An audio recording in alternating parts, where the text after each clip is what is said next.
Good evening. Welcome to the October 13th meeting of the Cabrillo Unified School District.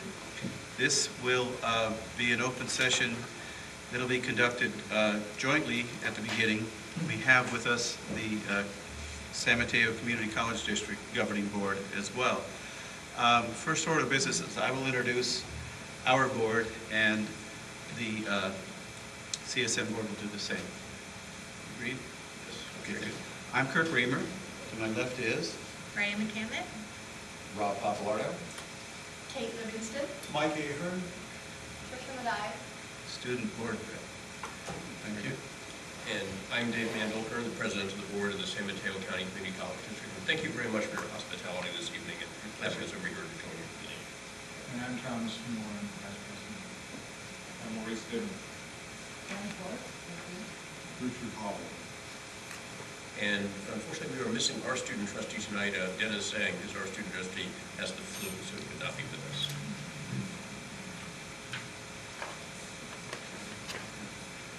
Great. And the first order of business then after that is the Pledge of Allegiance. The flag is to your right.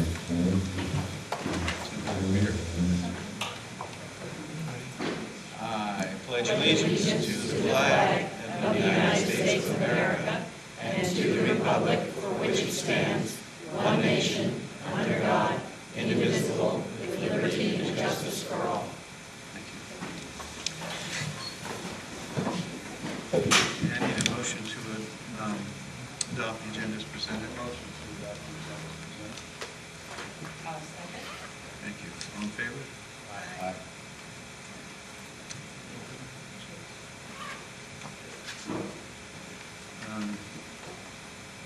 So our discussion item is is a joint discussion of the collaborative partnership, the new collaborative partnership between Cabrillo Unified and the San Mateo County Community College District, which is quite a momentous and really quite thrilling partnership. And the purpose of this joint meeting is for discussion. Would Superintendent Euster like to comment at this point? Thank you very much. This is such an exciting night, and in fact, excuse me a minute.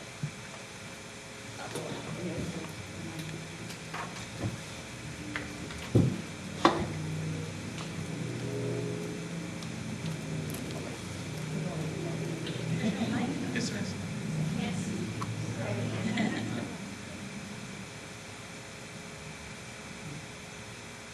Live? Yep, live. So this is such an exciting evening, and we welcome you to Cabrillo Unified School District, and in specific to Cunha Intermediate School, which is home of our Cubs.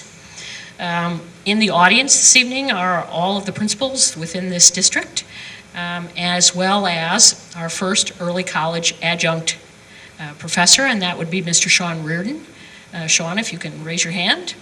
So this is a direct product of conversations that began with your chancellor, Ron Galatolo, and myself after I arrived in the district for about a month.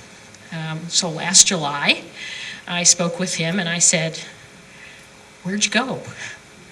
You used to have a presence on the coast. There used to be lots of programs." And Ron said, "We want to come back. We want to work together. We want to have a dynamic partnership moving forward." And we said, "Okay, great." And he would start a sentence and I would finish it, and I would start a sentence and he would finish it. And the result of this is the beginning of a wonderful partnership. We have our first early college programs. So early college differs from middle college. We still participate through San Mateo Union High School District, but early college is taught here. And Sean Reardon is one of my high school teachers, and he is at Half Moon Bay High School. And the two sections of art that the kids are taking will give them dual enrollment credits at both the College of San Mateo and Half Moon Bay High School. And for us, you all commuted here, that hill is a barrier. This is a rural district, and that's a big barrier. And we need to remove barriers. And that's what we're here to do. And we'll do it any way that we can for the benefit of our students. We have a wonderful high school principal, Mr. John Nazar. And Raj, are you here? Yeah, thank you. And our alternative high school principal, 100% committed. We will complete our alternative high school, brand new one, in December, which will be our home not only for our alternative high school, but for evening and weekend classes for adults. And we are thrilled to rekindle that partnership with Skyline for all of the teaching of our adult students, for English language development, career development. We're so excited to work with you on CTC pathways, career technical training pathways, on early college, on pretty much anything that will benefit our students. We do not have preconceived notions here of what does or does not work. What we're about is kids, and we're about making sure that our kids have post-secondary education. I believe you've heard a bit about our Coastside Futures, which was unveiled last week, which is a promise initiative, but it does far more than simply last dollar scholarship. It also strengthens the pipeline. We pick up kids from preschool. That's the great part about Cabrillo. We pick them up in preschool and we send them through 14. And that's our dream, that's your dream. We have a very shared vision of this. I cannot compliment your personnel enough. They are fabulous. Ron's fabulous. Mike's fabulous. Jamila's fabulous. Every single person I've worked with at the colleges is just tremendous. And so that is basically tonight. We are here to have conversation, to talk about what more can we do, how can we do it. And so I'm going to go and sit down, and I believe your board president would like to make some commentary, and then we can discuss. Thank you.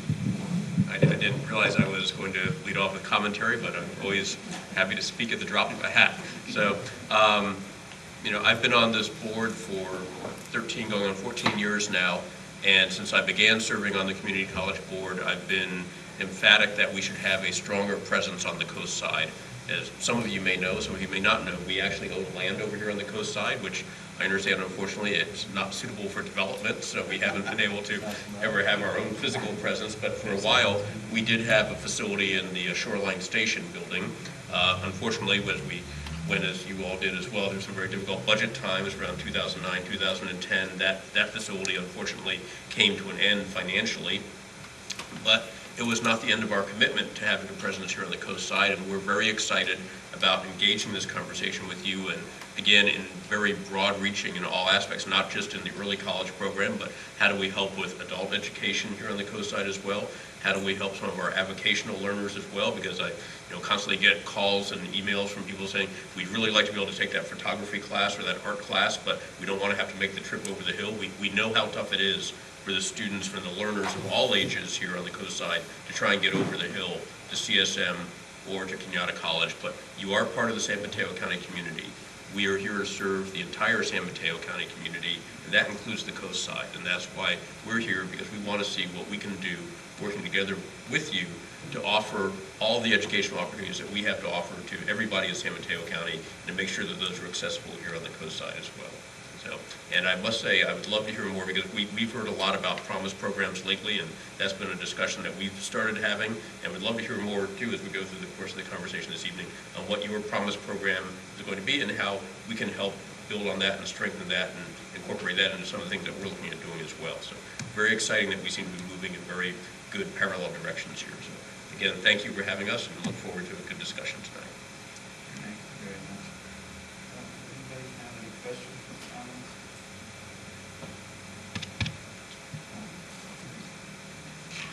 Anything specific to Cabrillo that we can tell you that you don't already know? No, I think maybe a lot of sure. We don't have a very shy group of my colleagues. Maybe I'll just open this up to my colleagues and see if anyone else has any other comments or things you'd like to add on. Trustee Schwartz, is your, yes, you're probably, along with myself, probably the most fanatical person about having a coast-side presence in what we do. You go from the assessment. In the center. Here, There you are. look at that, how clever. I just want to say thank you for acknowledging our staff and everybody. I want to say you're also fantastic. I have been on this board for a lot of years, and that we've been close many times to trying to really do some movement, more cooperation. We had a little bit here, a little bit there. But I was able to work with the Excel group and attend a few meetings on reestablishing your adult school, and I know how committed the people on the coast are. And so I am just excited to be here. I don't know exactly what we're going to do, but what you're doing, I want to be right there with you as partners. But you have to compliment yourself and pat yourself on the back, because it takes commitment, and it takes somebody who's willing to move this charge and have leadership to do it. So I really appreciate meeting you, and I saw her at the middle college graduation, and she kind of mentioned this, and I thought, well, she got it mixed up with the middle college, but no, she just took charge and met with Ron, and away we go. So on a personal note, I'm just delighted to be here, and I think that we can do a lot of things for the students in this area. So thank you. Thank you. Well, the way I view this is that we are grasping the opportunity to take advantage of the kinds of things that you're able to do if you were indeed a pre-K 14 school district. The wonderful thing about the early college, high school concept is that you can take young people who might go astray, who are seriously at risk, et cetera, and really get them college ready. If we go about this in the right way, that is, the college faculty and the high school faculty are planning together the scope and sequence of courses and what an A means, what a B means, and so on, you can indeed be certain that students are in the right courses and they are indeed college ready. That's the goal. And you can do it in a way, if you're having college courses, if you have high school courses through which students are being prepared for the college courses, and the college courses are being taught right on the high school campus, perhaps by high school people who have the masters, et cetera, all those qualification things. But if you do that correctly, then you have students who have not only become college ready in a college-going culture, where the college and high school are one, as it were, then you also are able to have them making those kinds of choices for their discipline, their majors, and so on, and that's all in place. And from that standpoint, there is no physical transition. It's just an automatic kind of matter. So not only do you learn those habits of mind, the study habits and so on, because the high school and college people are working together, but you are really creating a culture which students very naturally take part in. And most of the young people who would be served this way are students we would most likely either lose or not be college ready and get caught in the remedial trap. And that's what we want to forego by setting up this kind of system of planning and working and teaching together.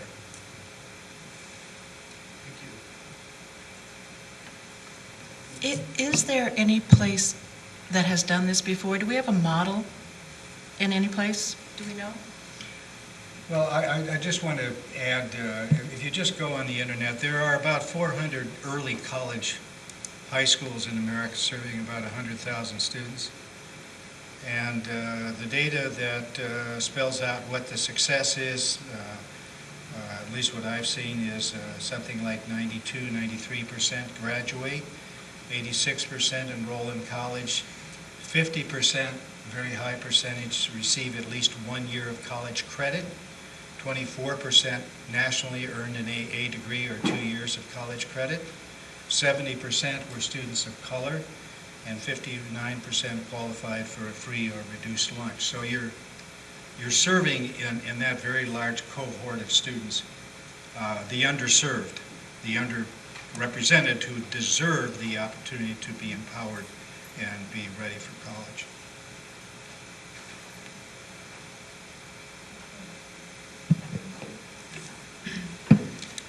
I just want to say welcome to all of you. We're really happy that you're here tonight as well, so I want to reiterate the welcome to everybody else. I was really excited to read your pamphlet here about all the different career technical programs, the career programs that you have, and I think that that's a really important option for all students to learn about even at an earlier age, and I think that that's one way that hopefully this partnership we can build on more in terms of engaging students. And sometimes at a certain point students stop being involved in their education. They don't really understand why it's that important to read and write and do math. I mean, some students are motivated by that, but others aren't. They want to know what the end is, what they're going to be, or what the possibilities are.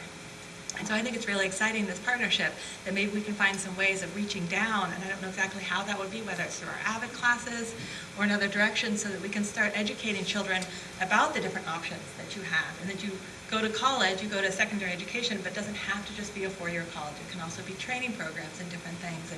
And then you can start talking about even different kinds of intelligences. Maybe some people aren't really good at reading and writing, are really good at mechanics.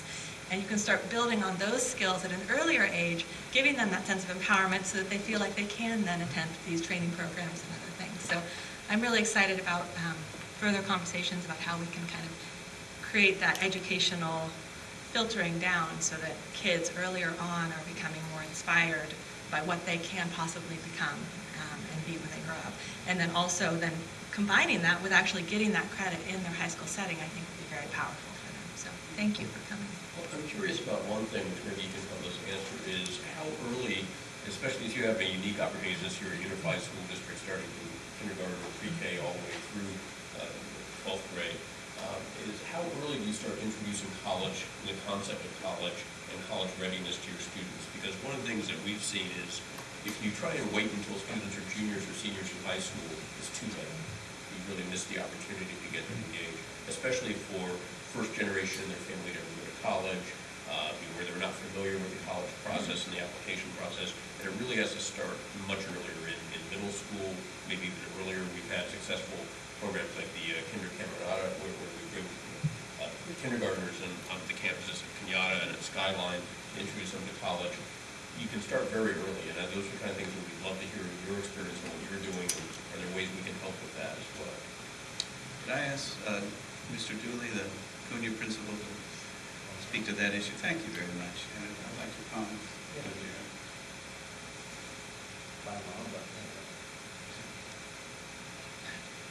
Here at Cunha, as Freya alluded to, we do have the AVID program, and that's really what has expanded the exposure to college and career and the big discussions all the way down to 6th grade for the first time this year.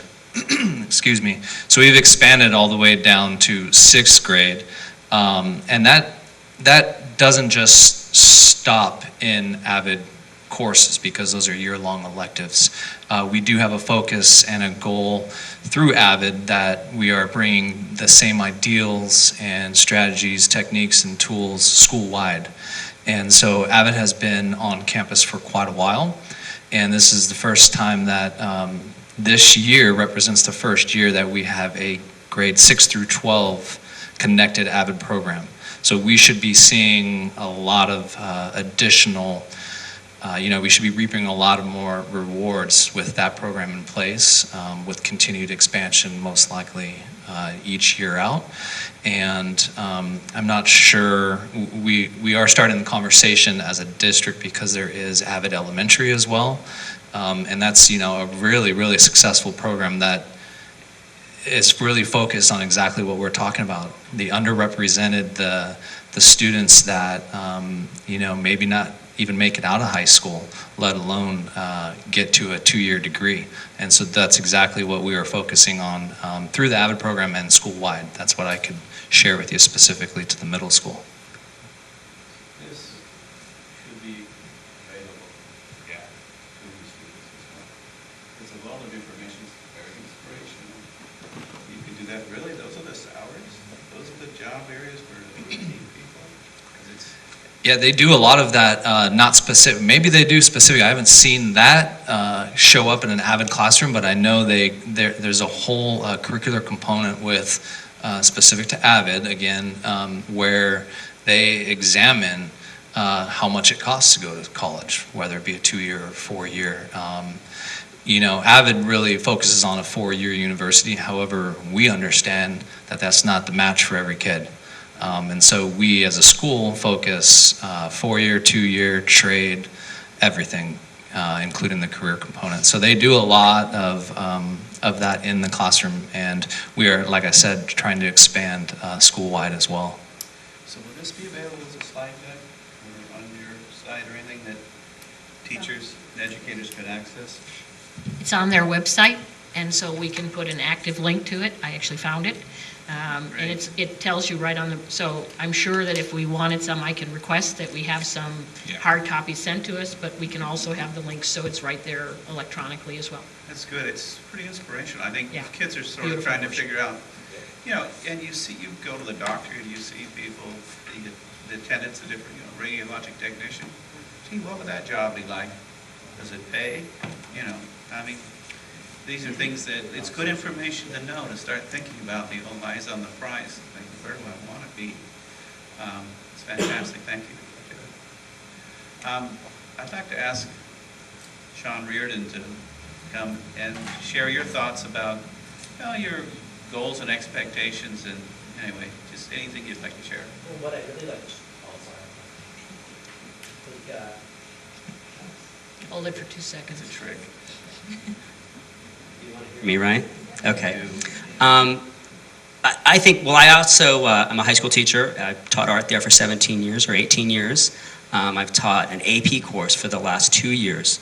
And what I really see is the difference between the students who are in the AP course and the students who are in the early college art class. And that is that the early college art class, it cuts across our cross-section of Half Moon Bay High School. It is everybody who's represented in this class.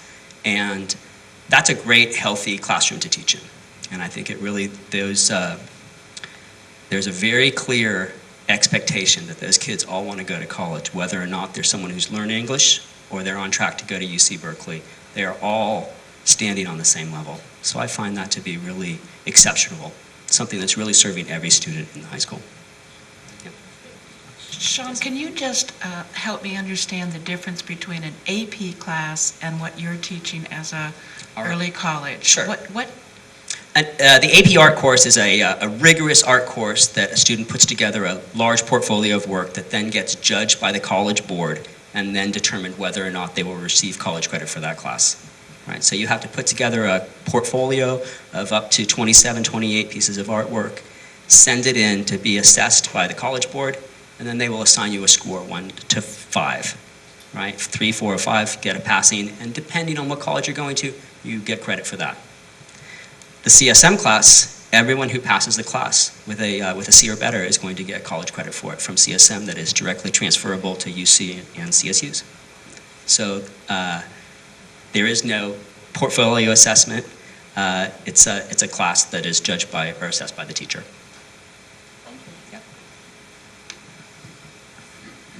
Jane and John, can you comment on what a fully formed early college program looks like 2-3 years out there? How many classes are we talking about? How many students are we serving? Are we serving underserved or also giving the opportunity for advanced students to get college credits as well as a path to getting out of college, maybe not in 5 years, but 4? Help us get our arms around that, please. Yeah, and so this is not, I'll put the caveat on that this is not a perfectly formed. Of course. So I mean, usually I come with, you know, plan A, plan B, and plan C. Yeah. This one, we're on plan, we're making this up, so we're going to keep working on it. But the idea, what we're targeting for in the next 3 to 5 years is that a student going to Half Moon Bay High would be able to get 1 year of college, junior college credit, so 30 credit hours before they would leave the high school. And so we just had very outstanding conversations with Mike Claire's thumbs up because I was just there yesterday. And so we were having conversations on how do we bridge underrepresented kiddos into this. Yes, kids can come in, as Sean says, it cuts across our entire population. It has our kids who are going to go to the UC, CSUs straight in, all the way to kids who are first generations who have no idea how to work the system and what they need to be doing. So we need to give them the confidence so that they know they too can be successful at this. And so we talked about not only having, of course, English, language arts, mathematics, the core academics, but what other subjects can we use, such as art, such as psychology, such as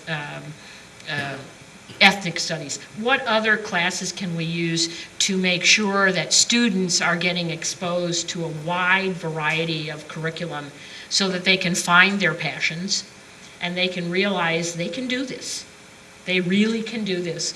And often, and use these bridge courses to bring them into, if you can do this, you can probably do some calculus and you could do some other things. And then be waiting for them and supporting them. And that's where the support of Raj and John Nazar are so important in this situation. So we want a broad view of it. Right now, part of what we're doing is we're assessing the degrees of our teaching staff, because this is an important component to us.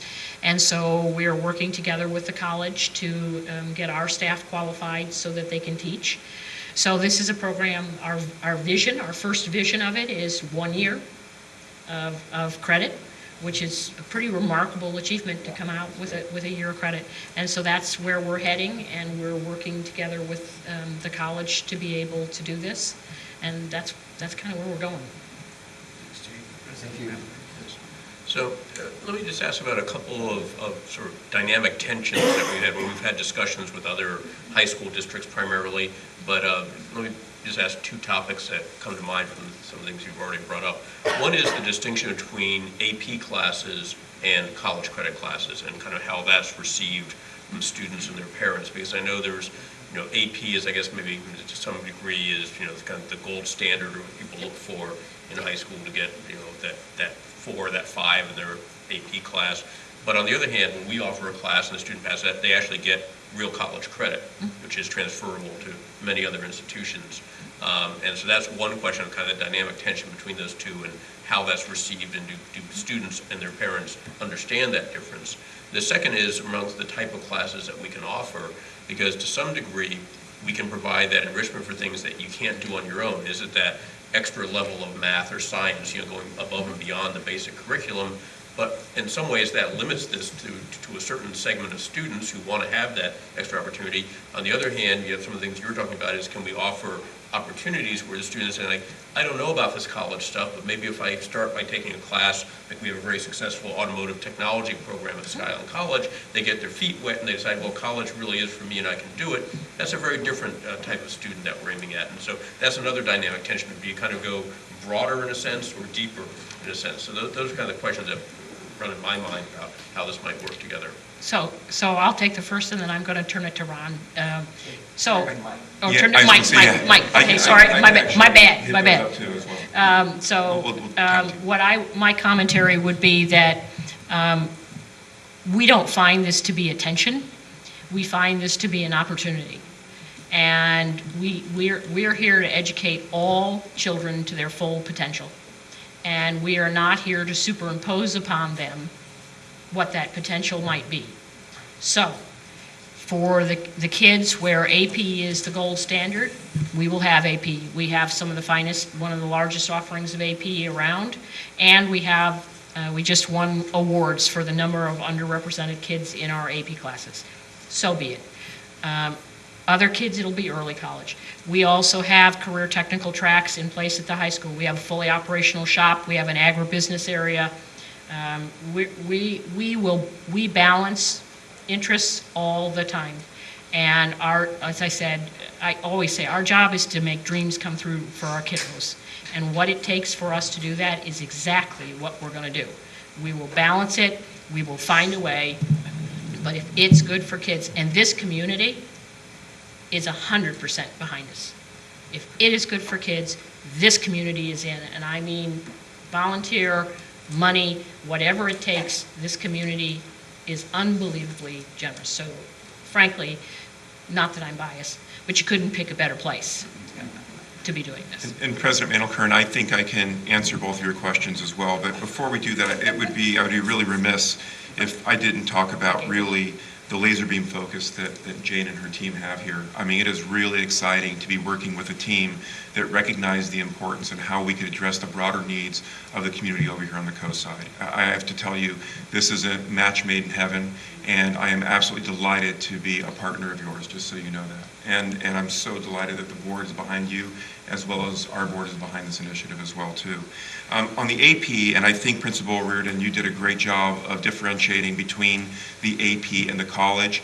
There is one element that I think is very attractive that wasn't addressed as well, and that is that also college credit will be based on the 5-point grade scale as well. So right now, the advantage of AP is that if you get an A in AP, you don't get a 4.0, you get a 5.0. Well, in college, if you take a college course in early college and you get an A, it's a 5.0 as well. So you get that same grade enhancement as well. I think that's hypercritical. And while I know it's important for others to have opportunity to have AP, as Principal Reardon stated, this will guarantee transfer to CSU and UC. There are a couple of other factors on your second question. One advantage, and while I know that I heard earlier Vice President Moore talk about that, many get 1 year of credit, and I know our target is to get 1 year of credit, I think big. I don't think it's unreasonable at all to actually see 2 years of credit. We see it in middle college all the time. As a matter of fact, that was the epiphany that I had back in 2000 when I was a new chancellor. I watched students walking across the stage, and they were middle college students, and they were graduating from high school, Woodside High, and simultaneously graduating from us with an A or AS degree. And I thought to myself, oh my God. And they were transferring to Berkeley as a junior, simultaneously. The same can happen here. The same can happen here. But how you can accomplish that is as we become more lucid in doing this, and we're more malleable in how we do these courses, and we're more aligned with what we offer, you can actually double up. And as I said in the presentation to the Coast Side last week, when you're taking biology in college, it works for high school credit as well. When you take math in college, it works for high school credit as well. When you take philosophy, it works for high school credit as well. So you can double up on these courses, and that's how you can accelerate the learning. Now, the advantages are abundant here. And I think the Vice President of the Cabrillo Board was talking about how we could somehow coordinate with individuals that want to go into career and technical education. The beauty of an early college as well is that these students will have an opportunity if they want to go into allied health, let's say for nursing. We think nursing is a 2-year program. It's actually a 4-year program. You come to our institution, you take 2 years of prerequisites. Then you go into the nursing program for 2 years. If you knew you wanted to be a nurse in early college, you could be taking those prerequisites at early college. And then when you graduate, you go right into our nursing program, and it truly is a 2-year program. So those are the opportunities that you can have with regard to that. So I hope I answered your question. The combination of getting the inflation for the grade point, the combination of having the doubling up on the high school concurrently with the college credit, and then being able to address some of the prerequisites in the career technical education, these are things that I see will be great enhancements to what we're currently offering when we silo ourselves as a high school and then as a community college. And the beauty of Union High School District is that you have control of students from K through 12. And when you want to tap into these young learners, it's probably in grade 5 or 6 or 7, and start introducing them to post-secondary learning. See, many of these students, whether it be cultural, whether it be just lack of awareness, whether it be fear, if we can introduce them to post-secondary learning, it'll be a natural transition when they go to early college for them. This can be done. The foundation can be laid in middle school or in primary school, and when they get to high school, they'll be prepared and they'll accelerate. And again, I'm setting my sights on the 24% that Vice President Moore was talking about that can actually graduate simultaneously with a degree from your high school and a degree from our community college simultaneously. I think we've then achieved something, especially when we tap into the traditionally underserved population that never in their mind thought of going to post-secondary education, let alone graduate from high school. Thank you. The chancellor he's quicker, on that button than I am, but he outranks me. So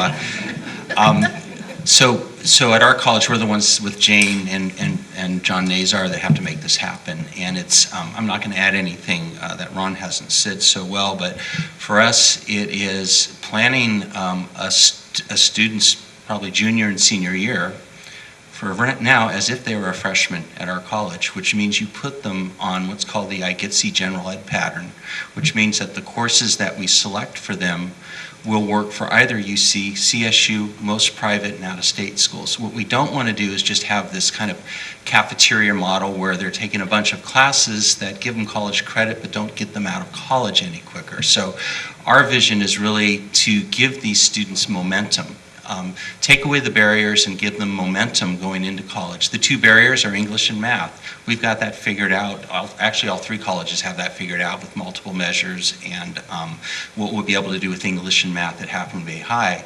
And then the remainder, really, they'll walk out either into College of San Mateo or one of our sister colleges or even to a 4-year with at least 1 year of college credit. That's the vision, and the chancellor always likes to push, so who knows, it could be 2 years, and that's actually feasible right now with a combination of online classes and classes that we offer at the colleges. Anybody else? What are some of the barriers that we have to work on to overcome, make this more successful? So, actually, I'll back up to a comment. You asked us a little bit about our promise movement. So if I could take a moment and sort of tell you where we are. We have, and I don't know, is the Ed Foundation, Cabrillo Ed Foundation, are you here? No, okay. So the Cabrillo Education Foundation, who's large supporters of our school, and came and talked to both La Honda Pescadero Unified and Cabrillo Unified. So my good colleague, Amy Woolever, who is the soup at La Honda Pescadero. And the idea, they took a lovely intern from the Haas School of Business, and what she did for them, along with the Haas School, is they created a model for if you were going to do first dollar scholarship, last dollar scholarship, how much would the community need to raise in order to do this? And they were beginning when I arrived last July, they had just begun to have conversations about that. And both Amy and I got together and said, that's great, that's wonderful, but we need to have a robust pipeline. And we need to have kids who are prepared to take advantage of this money that's available for post-secondary. So one of the first things we both insisted on, it wasn't just college money, it's scholarship for post-secondary, wherever that takes you. If that takes you to firefighting school at CSM, wherever that takes you, we will be there. We also set a target. It is known that only approximately 40% of students who graduate high school complete college. And our target is to bring that up to 70%. So it's an aggressive target. It contemplates a large investment beyond the scholarship dollars. One is creating counselors who will follow our students through their academic secondary beyond us to make sure they complete. It involves adding counseling within the high school on how do you get financial aid, how do you get set up. One of the conversations that we've had of big challenges is that at the age of 18, it's decided that kids don't need to eat anymore. As a high school district, we can feed them. I mean, we have food programs, but these food programs stop when the kids head for junior college, and that's a barrier. And so the chancellor and I have already begun discussing, how do we get past that barrier? How do we get past the barrier of it isn't the tuition that's the big obstacle a lot of times, it's the books. So how do we overcome these? How do we overcome transportation related barriers? For our part, we also are talking about, this district as well as La Honda Pescadero, we are in the big lift. So we are two of the big lift districts. So tremendous intervention and money has poured in here for our preschool through grade 3 in literacy. We would like to expand even further and continue that. We would like to start to assign a mentor to children in grades 4 and 5 with the idea of that mentor beginning to send them on the college prep, the preparatory classes, very much what Vice President McCamick talks about, getting them interested in something, some interests. And that would start in grades 4 and 5. Then we would double our AVID. So not one section of Avid, we would go for 2 sections of Avid to take kids all the way up through grade 12. Along with that, we recognize all the academics in the world. Frankly, how some of our kids get to school every day amazes me. The mental health issues, the psychological, social, emotional issues that they are overcoming to arrive on our it's amazing. And we, as a district, made a substantial commitment to increasing our programmatic offerings this year. We will need to continue that. So all of the monies required for us to do all these aggressive steps were included in the Coastside Futures. So it is way more than simply, here's last dollar scholarships, congratulations, you're on your own. It is a commitment to the youth of Half Moon Bay and Pescadero. We will be there for you from the day you arrive in our pre-kindergartens. We will push you forward, we will get you literate, we will get you interests wherever that takes you. And so we've begun the process of making the asks for funding, and that was just rolled out. So that's where we are briefly on that. Great, thank you. And one of the areas we don't want to forget is parent education, because they're a Thanks, Kate. vital part, and I knew that you were Thanks, going to Kate. get to that, but they're a vital part of getting these kids aware of what is the opportunity at a community college, and they don't think beyond that. They're talking about going to work. So that's another part that we'd like to pay attention to. Actually, the issues that the superintendent was just talking about as regards hurdles to getting into college, being really college ready, which is what the early college thing is basically all about. That whole college going culture and having confidence that you can really do this kind of academic work. That's the early college experience, basically. But beyond that, when they come to the college, almost all these young people would immediately have a BOG waiver, that is a Board of Governors waiver as regards any tuition.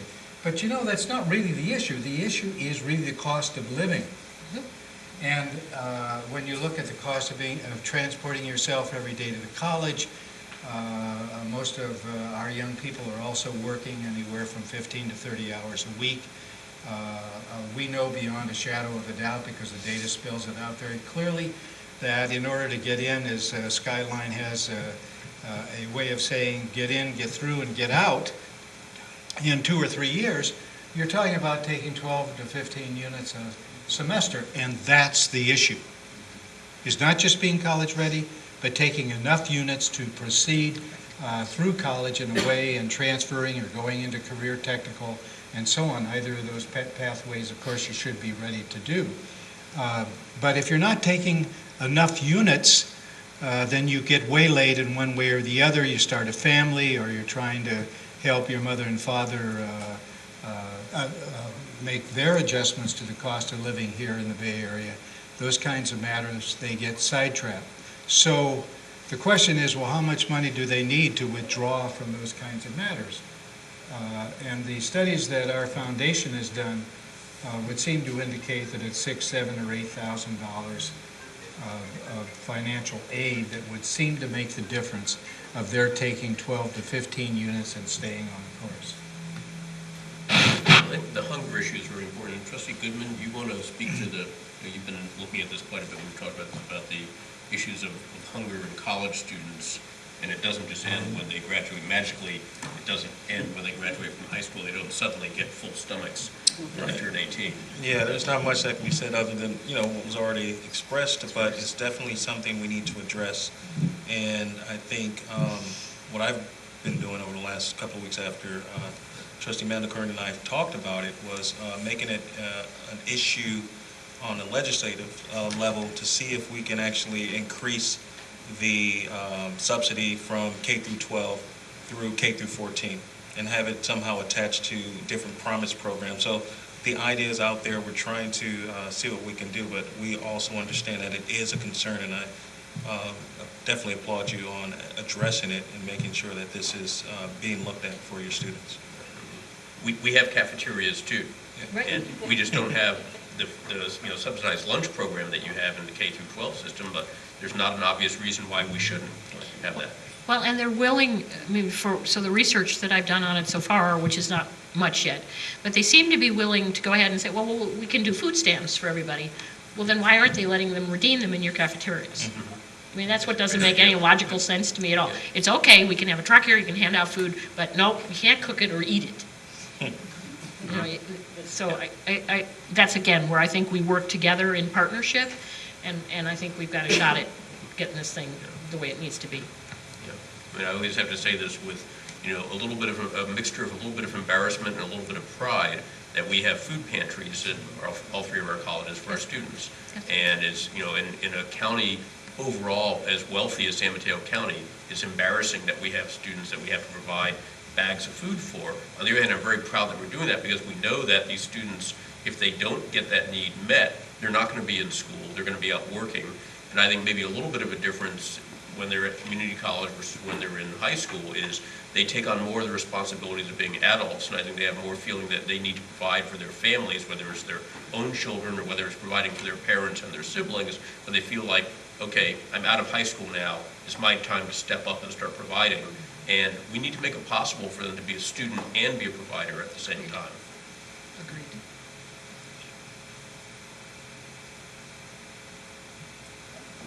Okay, have we said it all for now?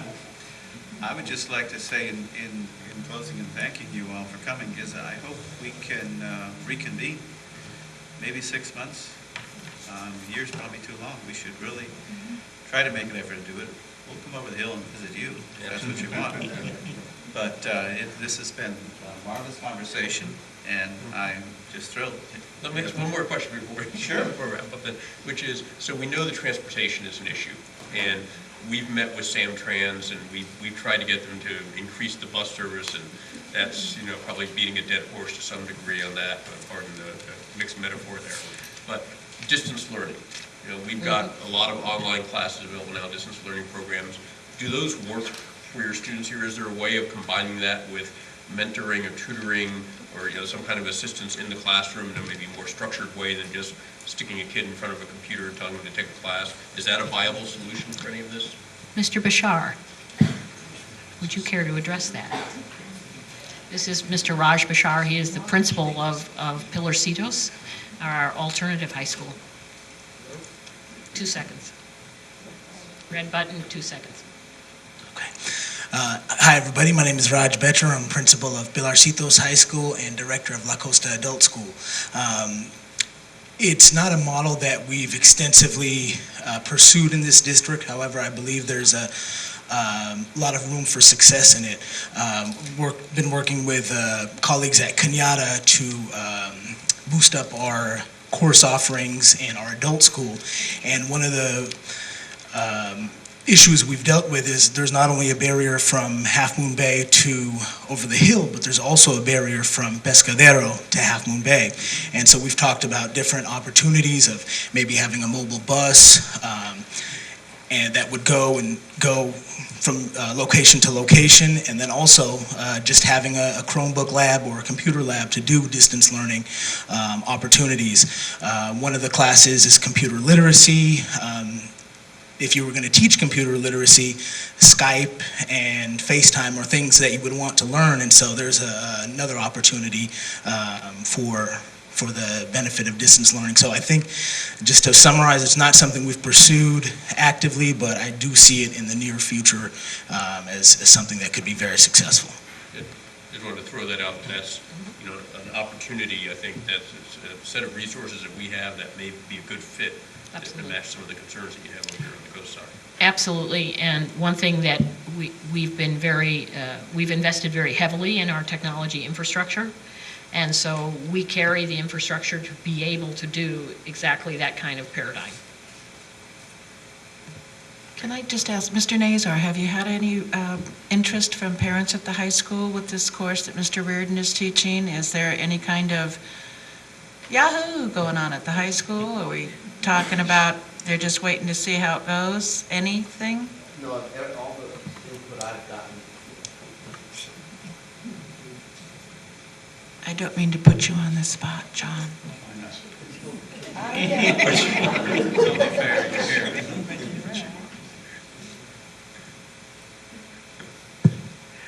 Yeah, no, I think it's a great question.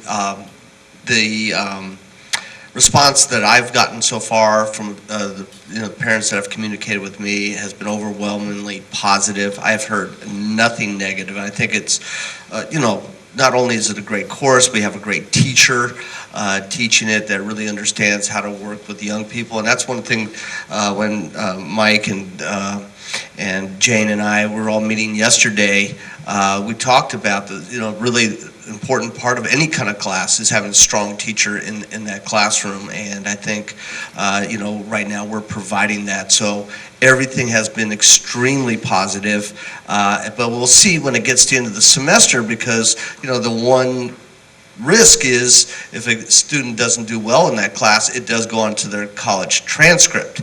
So that is, versus an AP class where, you take it and it doesn't matter if you don't do well in it, in the sense that, it doesn't go onto your college transcript. Now, these classes, the early college classes, follow them, and you could even enter college on probation, I'd imagine. So, but thus far, I think it's been fabulous. Sure.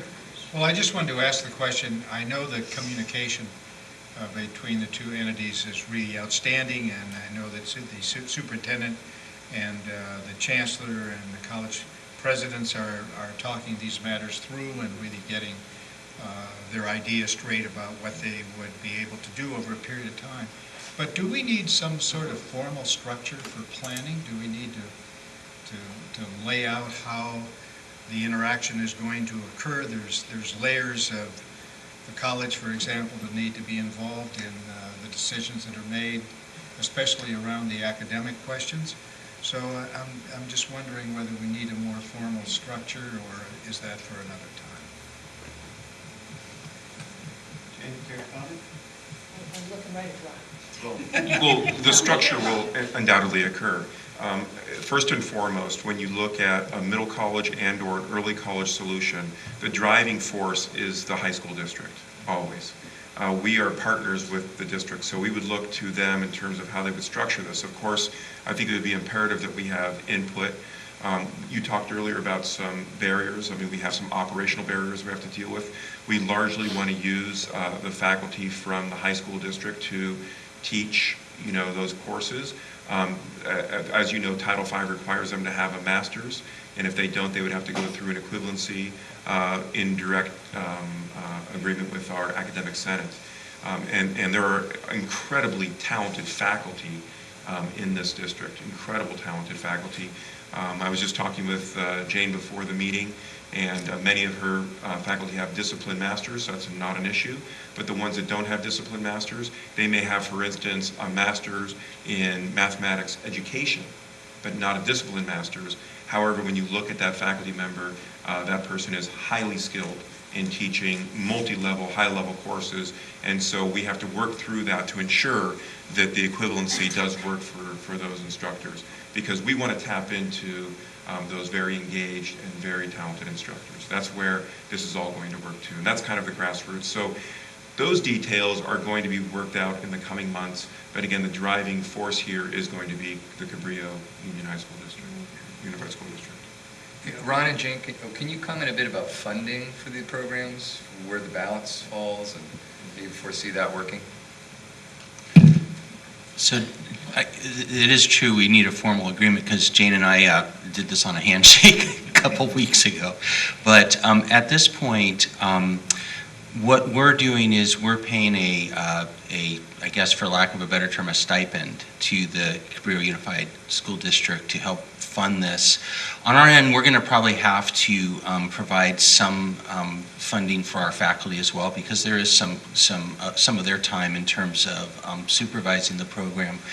But I believe if we structure this the way we're talking about, it's a financial model that's sustainable and that's going to be able to be scaled up quite easily. It's not a hefty stipend for our college to pay, And we have the funding to do it and the capacity to grow. And, you know, I could go to our board and develop kind of a pro forma, and I think it would be well under, you know, any concern about it being a huge budget item for us. I'm very confident we could cover a scale up, frankly, to a full early college high school. Fair enough to say I'm looking to the man that I would be asking. Well, absolutely, and join with that. I mean, this community here has incredible support, not only from the foundation, but from a lot of active members as well. We have also an equally active foundation too, so resources will come in the form, as the president of our board indicating, a VOG waiver, maybe even a trustee student grant. And then there will be additional resources to ensure that they're successful. On our side, to pay for the operations, we see this as an extension of what we're offering our communities anyway. So we think the economics here are going to be the least of our issue.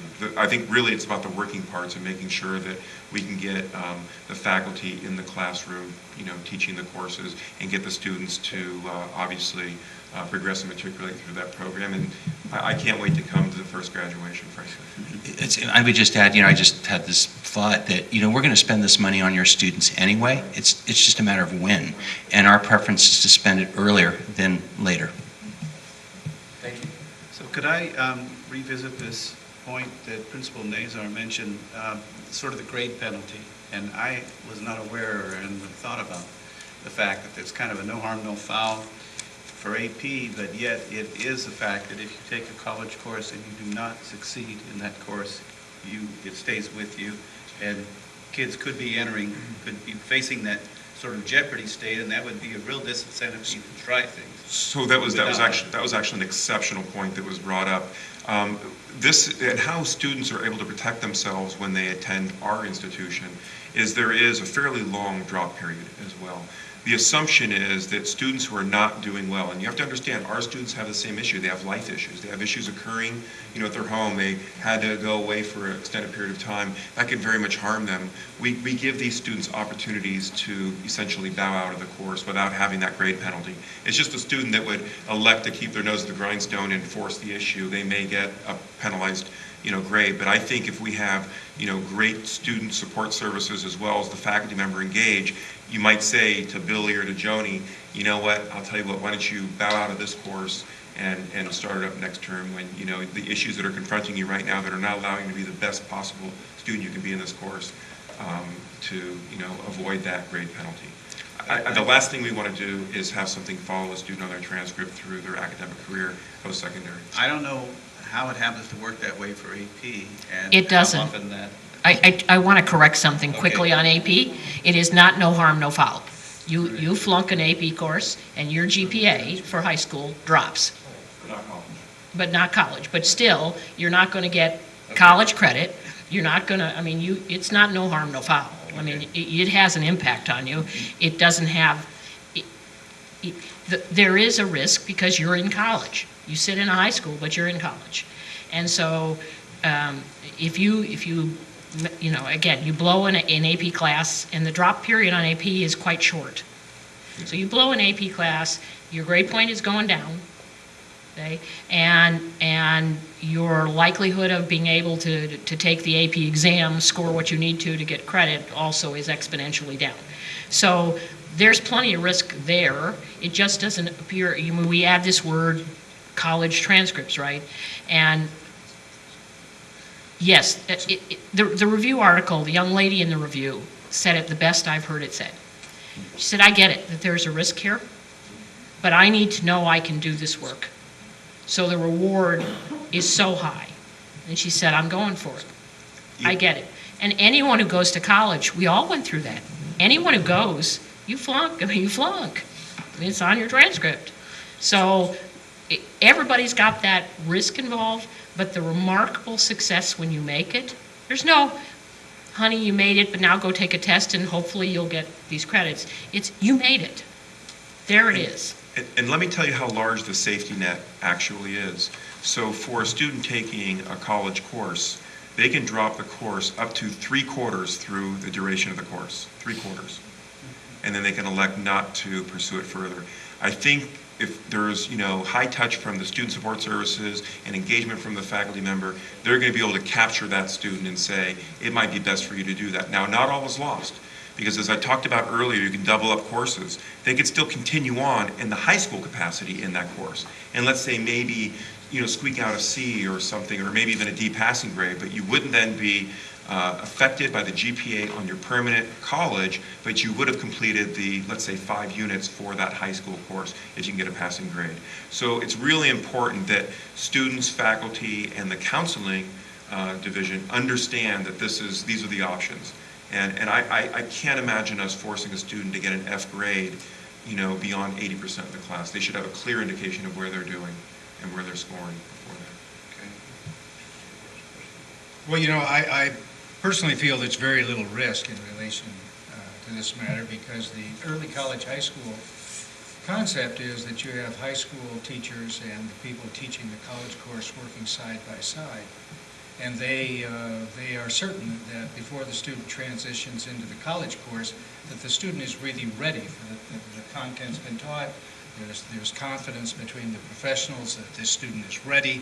All of that's been worked out because they're on the same campus, they're working together, they're planning their curriculum together. One fits very naturally with the other. So when things are set up that way professionally, I think there's very little risk that the student's going to attempt something he or she's not ready. I think the chancellor brought up the student support services and the need for having a lot of involvement with this. I'm just curious, because I know this, again, when we talk to other high school districts, it's always shocking to us from the college district side of just how thinly stretched the guidance counselors are, how many students they have to support. I'm just curious, what's the average workload for guidance counselors here in Cabrillo in the high school? How many students does each one have to support? I'm putting the principal up. Right now at our school, we have one counselor for 330 kids, per 330 kids, which is better than most of the other school districts. We've heard numbers in the 400s. Yes, so but it's not just that piece. So right now, it's a 3-unit course that our kids are taking with Mr. Reardon, yet they're in the class with him for 5 hours a week. So they're not only getting the direct coursework, they're getting that extra support. So I mean, I'm not, when I just mentioned that when, I wanted to address, Kate's question, which I think is a very legitimate one. But I think, the support systems between the after-school tutoring that we have for whatever courses, the library's open, we have peer tutoring, we also have some adult tutoring. There's a lot of things there that they could access to support them. So I'm not, in the big picture, I'm not worried. And we also talked a lot about yesterday developing the prerequisite courses so that the students are well prepared for the ones that they take that are the college courses. No question. I mean, all the tutoring and the peer tutoring are likely to be very effective for the students that are in the courses. My concern, I'm always shocked about this, is just wondering how many students just fall between the cracks and never even get into these courses because they just never find out about it, never get steered in the right direction, even take advantage of the opportunity with workload of 300-something students, 400 students for guidance counselor. There's got to be a lot of students who are just, not even getting the guidance that they need. Well, we think, we do a number of things. So like every one of our students that enter the school, they meet their parents and the student in their freshman year, meet with their guidance counselor.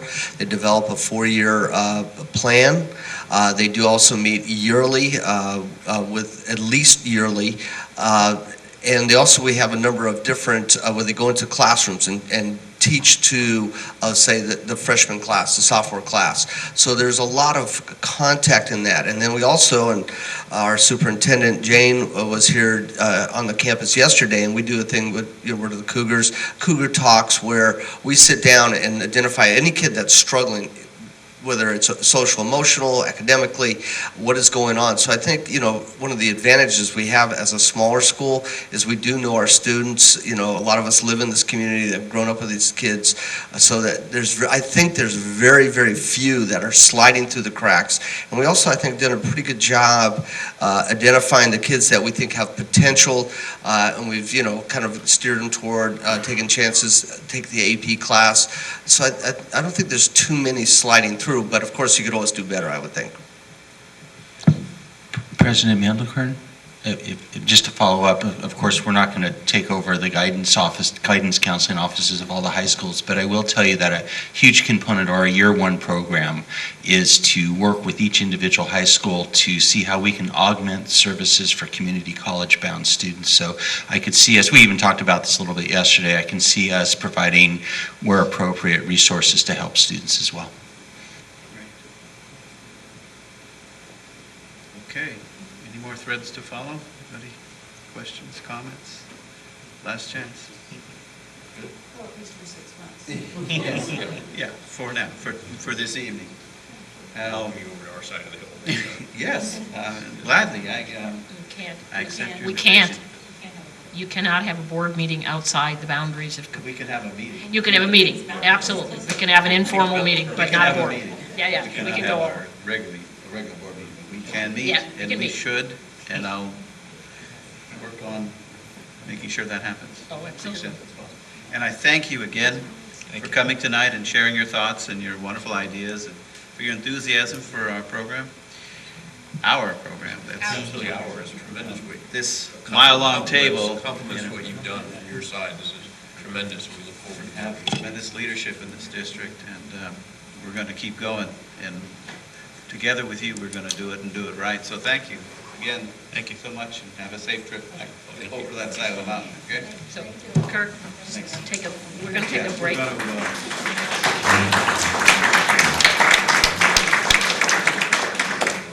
All right, so we're going to adjourn this joint meeting and take a 5-minute break for those of you who want to stretch your legs. We'll reconvene in a few minutes. Thanks again. It's sure been a pleasure.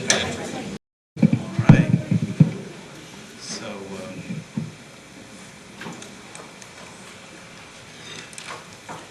okay, we'll reconvene the open session. Thank you for sticking around for the better part of the meeting. It's certainly been interesting. So you may wonder where we are on our agenda, and we're on item 11, which is to reconvene the open session of the Cabrillo Unified School District Board meeting. And the next on our agenda is item 12, which is student staff community recognition.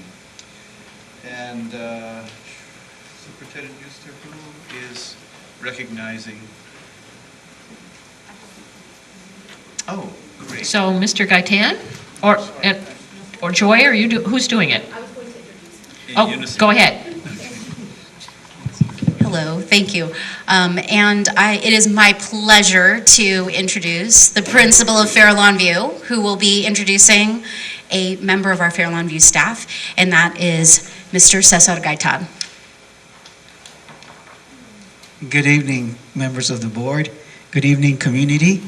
I am very honored tonight to have recommended one of our teachers who is outstanding, incredible, awesome. And she is so because she plans every part of her lesson to be supportive of the students in all aspects, not only academic, but emotional, social, and even spiritual. It's amazing the transformation that her students go through. Every year, I've had multiple parents come to me and say, and express their gratitude for the time that the students have spent in the classroom. She was picked to be the teacher of the week by Channel 4. They came over, and when I watched the video, I realized that it paid very little tribute to the amazing things that she does. To sum it up, when I grow up, I want to be like her, Miss Leah Murray.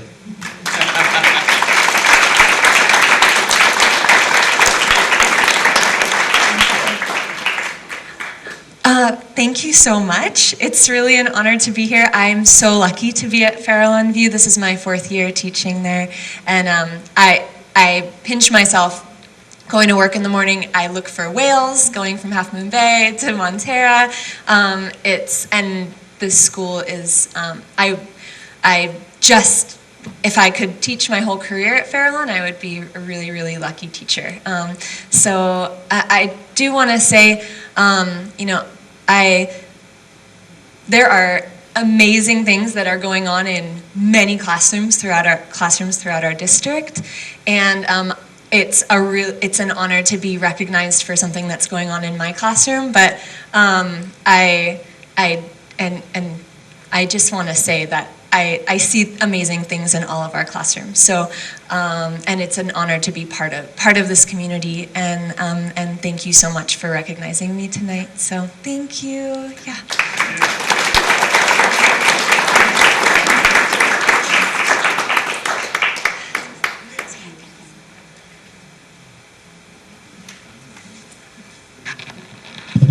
Okay. Next is item 13 on the agenda, which is the opportunity for folks in the audience to comment on items that are not on the agenda. I have one green slip, but it is for an item on the agenda, so that will come later. Are there any other green slips, Ms. Serrano? I think Just the one, but that's for... That's going to... That's 17. address an agendized item. Right, that's 17. Okay, so seeing none and hearing no comments, we'll move on to item 14, which is the representative reports. And the request is that the CSEA representative, Ms. Diane Paoli, be the first to speak tonight.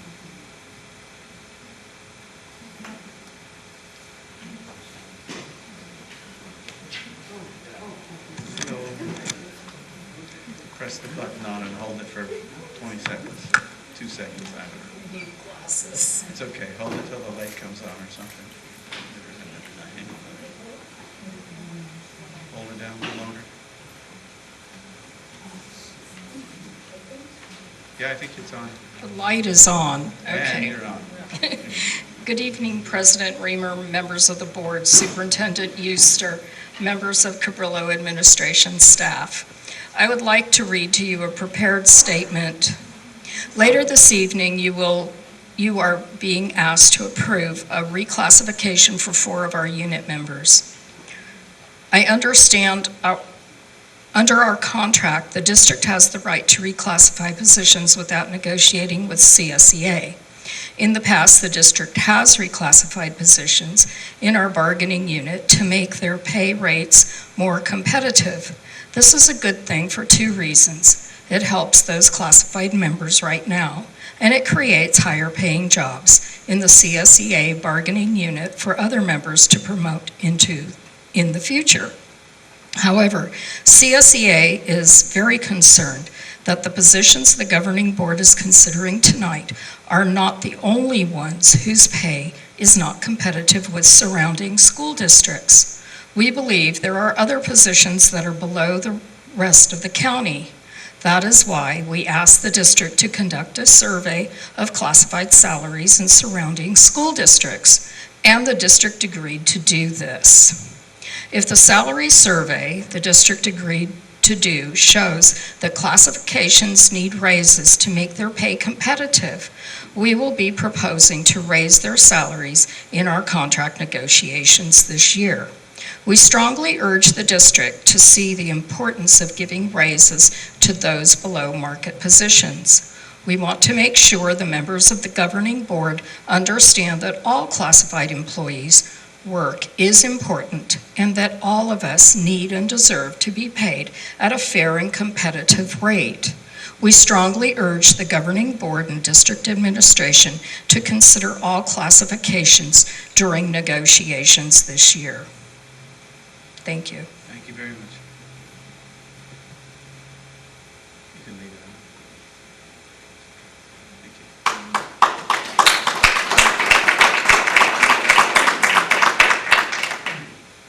Mr. Beard. Sean Beard. Governing Board. Good to see you again. Sean Reardon, President of the Cabrillo Unified Teachers Association. Well, changes in the air here in Half Moon Bay, and we can see it rolling in the rain clouds that are coming. But it's not just in the air, it's also on the ground, right? Here at CUNA, where we're implementing the immersion, the Spanish immersion classes, and of course at the high school where I'm teaching the concurrent enrollment with the CSM classes. But there are more changes on the way because this year is a negotiation year, and the focus is going to be on compensation, right? It's such a difficult conversation to have, but it's one where we're going to stick to issues and we're going to avoid emotion, we're going to avoid individuals.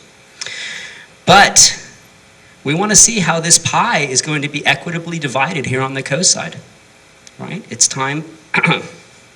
The CTA knows what we think equity looks like, and we're looking forward to seeing what the district office and the thinks about what a fair division of what this slice of pie that must be pumpkin, given the season, that is going to be offered to the teachers. So I look forward to sitting down at the negotiating table next week and hammering this one out. Thank you. Thanks.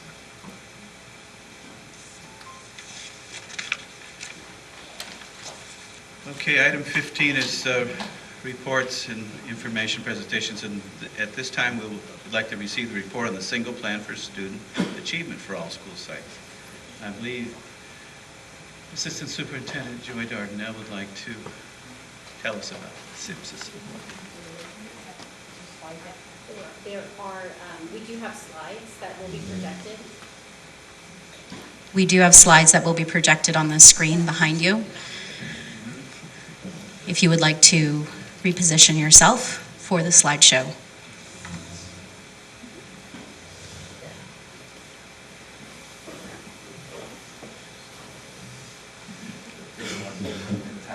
Yes. You may also view them in the packet, within the packet.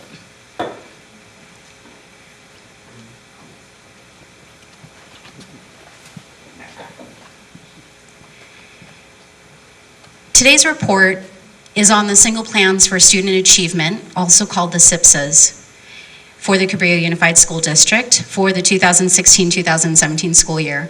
And I can tell you, before we go into each of the school site plans, that one of the greatest and most enjoyable parts of my job is actually getting to work with the 7 principals here in our district, because I've gotten to see their leadership, their strengths, and their organizational skills. They're the best students that I've ever had. It's really exciting to work with them. They're a great group. So in telling you a little bit more about the work that they've been doing, the single plans for student achievement each are founded in the LCAP goals. And so remembering what the LCAP goals are, we've included them in the slide presentation here. LCAP goal, the Local Control Accountability Plan, Goal 1, focuses on students having the necessary academic skills for college and career readiness. In particular, this focuses on literacy and the reclassification of our district English language learners.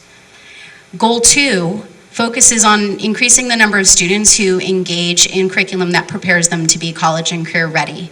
These include our courses in AVID as well as in career technical pathways. LCAP Goal 3 focuses on our stakeholder communication plan and parent engagement. And LCAP Goal 4 focuses on our positive school climates that we are working on at each of the school sites. At this time, I'm going to introduce John Nazar, the principal of Half Moon Bay High School, so that he can talk to you about how his site is moving toward these LCAP goals through his single plan for student achievement. Thank you, Joy. So we're going to go very quickly because we all, 7 of us presenting. The first one, you see the first bullet is about AVID, and we have heard already tonight from Jared Dooley the power of the AVID program. It is proven, it's a proven outstanding support program for students. Our rate of A through G, our graduation rate, and our attendance rate of our AVID students are so much higher than almost any other subgroup that you could identify at our school. We are currently, this year, we're offering 4 AVID classes 9 through 12, and our ultimate goal is to offer 8 sections, 2 at each grade level. Going down to expanded social emotional health services with the work of our counselors and the Health and Wellness Committee. We will have experts working with our students who need that support and have a coordinator in place to guide and direct students to their proper resources. And support for the Common Core leads.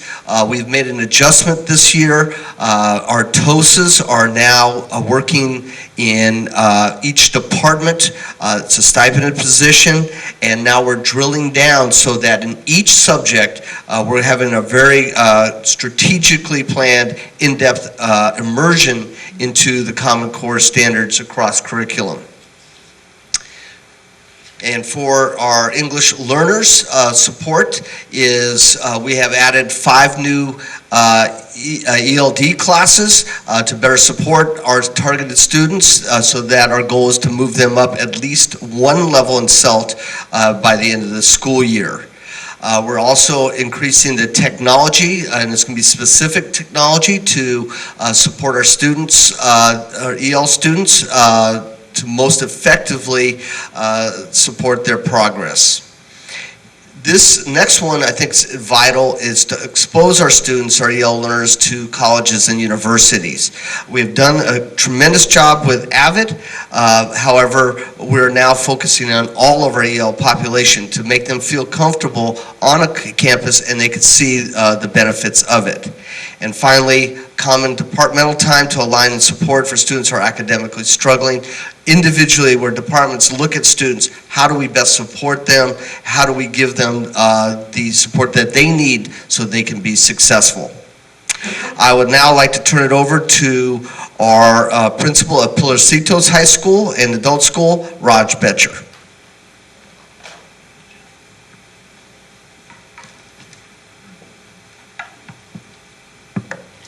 Good evening, everyone. The first highlight of Pilarcitos SIPSA is a school-wide campaign to develop students' awareness of career and college opportunities to them. One of the things that I've learned in the last 3.5 years as principal of Pilarcitos is that a majority of our students have a perceptual barrier in front of them of what their opportunities are. 2 of the ways that we're going to foster this is through guest speakers from the community in a wide variety of professions and careers, and also a campaign of college field trips. Today we went to CSM, had a great field trip. Students learned about applying to college, taking placement tests, financial aid, and going to orientation. And I saw a lot of light bulbs go off today. The second highlight that I'd like to talk about is Challenge Day. Challenge Day has been held at Cunha Intermediate School, Half Moon Bay High School, and schools literally all across the world. It's a transformative curriculum, a challenge day that helps stop bullying, different forms of violence and alienation that has become a part of our, unfortunately, a part of our school system. And it's a powerful and transformative day that we're looking forward to hosting our first challenge day. Third, I'd like to talk about calendaring and holding a wide variety of family engagement events this school year, starting with parent orientation night that happened the night before school started, parent-teacher student conferences, Family Day, hopefully coinciding with our ribbon cutting in December, June, and Rotary staff, student parent recognition at Rotary luncheons, and of course our famous graduation ceremonies. Going on to the EL supports, one of the things that we're spending some of our Title III funds on this year is to better train our staff in ELD instructional strategies to better serve every student's literacy needs. I've been meeting with Irene Preciado, our Director of Categorical Programs, and we've been working out a plan to make this happen. Also, during our weekly teacher collaboration, including an examination of the ELD standards, unpacking of them, and different strategies. Lastly, our English teacher, Courtney Pereira, this year has started a designated ELD novel study class for fifth-year seniors who have not been reclassified and are deficient in English credits. And I've seen a lot of success in this class, and I see it continuing on into the future. Thank you for your time. I'd like to introduce our host, Jarrett Dooley, principal of Cunha Intermediate.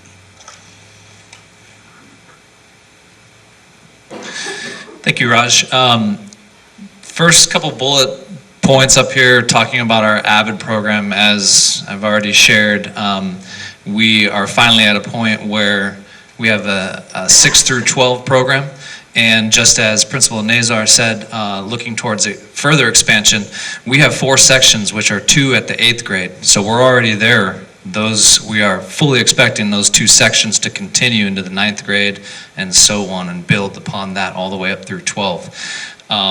So based on that expansion, we have some greater need to fund our membership, our certification with the AVID system, as well as providing the professional development opportunities to train our teachers on how to use the AVID system to focus on college and career readiness all the way down to 6th grade. Additionally, we have some, I'm going to jump down to the 3rd bullet, specialized tutoring that we have made a focus on with our SIPSA this year, and that includes tutors in the AVID classrooms. We're required to have a 7-to-1 tutor ratio, and that's difficult as we're talking about barriers and hurdles with our community college, team. This is no different. We're trying to create tutors in our AVID program in all of our classes, and as we continue to expand, that becomes a greater barrier. So we've actually, for the first time here at Cunha, put funds aside to bring those individuals in, and that includes also with our homework club and making those individual tutors available after school hours as well. Out of our Title I, our big ticket item is our course for English language development. It's 1 section. We revamped that 3 years ago when I got here, when I showed up, because we went back to the focus of ELD sections, much like Principal Nazar spoke about happening at the high school. And we wanted to make sure that we were decreasing class size, focusing on each student towards reclassification, and creating grade and level-based courses, which we've been able to do. Moving on to additional EL supports, we have a program, it's an online program called Brainology that we use with our English learners. And that's really changing the mindset from fixed to growth, that what the students currently know, that's not the end game. They can continue challenging themselves, and through failure, they can continue to learn new content and new things. Parent engagement partnerships, we're working with an ALAS group, which is through a mariachi group, and engaging parents through student tutoring, through the music, obviously, and through the culture. That's a big partnership that we have, that we've started recently, as well as some presentations around parent empowerment seminars going through our ELAT group, and offering connections for our parents and how to connect again with their children, especially during the middle school years, which we know is pretty tough sometimes. And then lastly, we have some funds dedicated for our English learners to attend some field trips. Actually, the one that's coming up that we just decided is Cal Academy of Sciences up in San Francisco, which will be English learners only. So that'll be a fantastic trip for them to get some content knowledge and experience something new. Up next is Mr. Ward, principal at Hatch Elementary School. Thank you.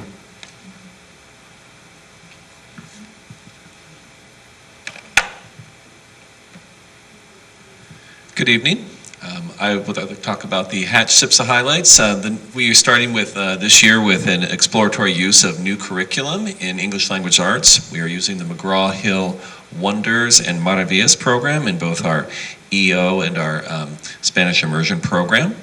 And we saw a need for consistency in both programs, and we're very excited about having this opportunity. We're also using that same program, Wonders, for our designated ELD. We had a wonderful professional development for our staff on September 13th, and I've already heard some great feedback about the materials and the use of our new curriculum. We're going to form a math group for at-risk ELs in the upper grades to focus on speaking in math and talking and reading and the English side of math for those students. We're also working on parent education sessions with a focus on social-emotional learning and academics, and we already set one today in a planning meeting, and it's coming in early November. The goal is to have 2 every trimester with a total of 6. And then we're also going to continue to deepen our implementation of positive behaviors and interventions and support at Hatch with our 4 school-wide rules of being safe, responsible, respectful, and kind. We have great team meetings. We had one today. We're doing classroom lessons on positive behavior. We're doing recognitions for our students with eagle feathers, and it's just picking up a lot of steam and excitement. One of our EL supports is we are, again, implementing the new designated ELD program through the McGraw-Hill Wonders. It has an online component for our students and teachers. And then we are forming some targeted EL groups for some designated ELD, obviously throughout the school, but also after school, we're having some interventions using the Lexia program for students in upper grades, 3, 4, and 5 that are not being served through the reading intervention program to target those students to help with reclassification and getting them where they need to be. So that's the Hatch SIPSA, and next I'd like to introduce the wonderful principal of El Granada Elementary School, Miss Martha Ladd.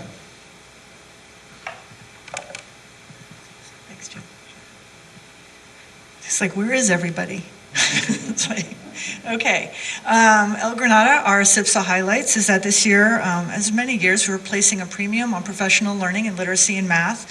In addition to our district days and our district days, which are around district initiatives, and our site-based days, which are around site needs, we also schedule 1-hour school-wide PD to develop or to extend our expertise in various literacy and math components. For instance, we have like a book of the month where teachers receive a common text and they develop lesson plans around interactive reading and share them with each other. This happens across grade levels and can be for both reading strategies and writing.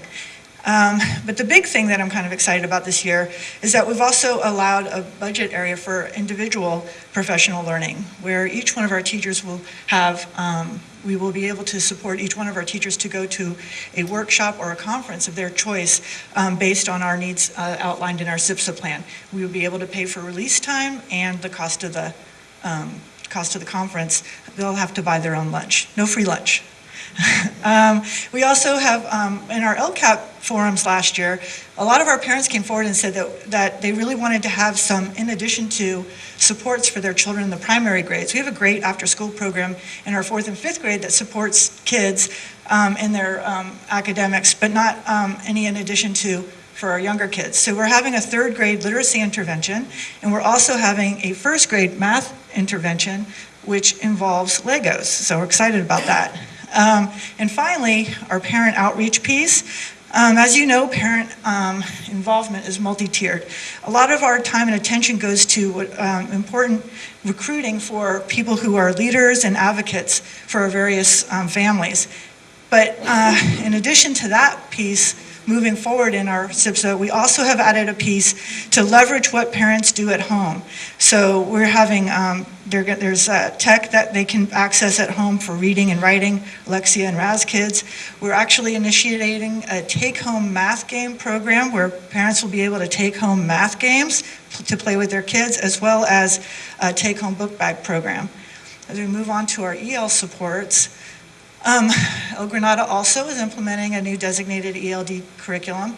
To support the implementation of that curriculum, we have what are called data conferences where our teachers have release time to meet in grade level groups. I facilitate these meetings where we examine our data, our CELT data, our other testing data, our LOCA data, and we set goals for individual students and groups of students to move them along the CELT continuum.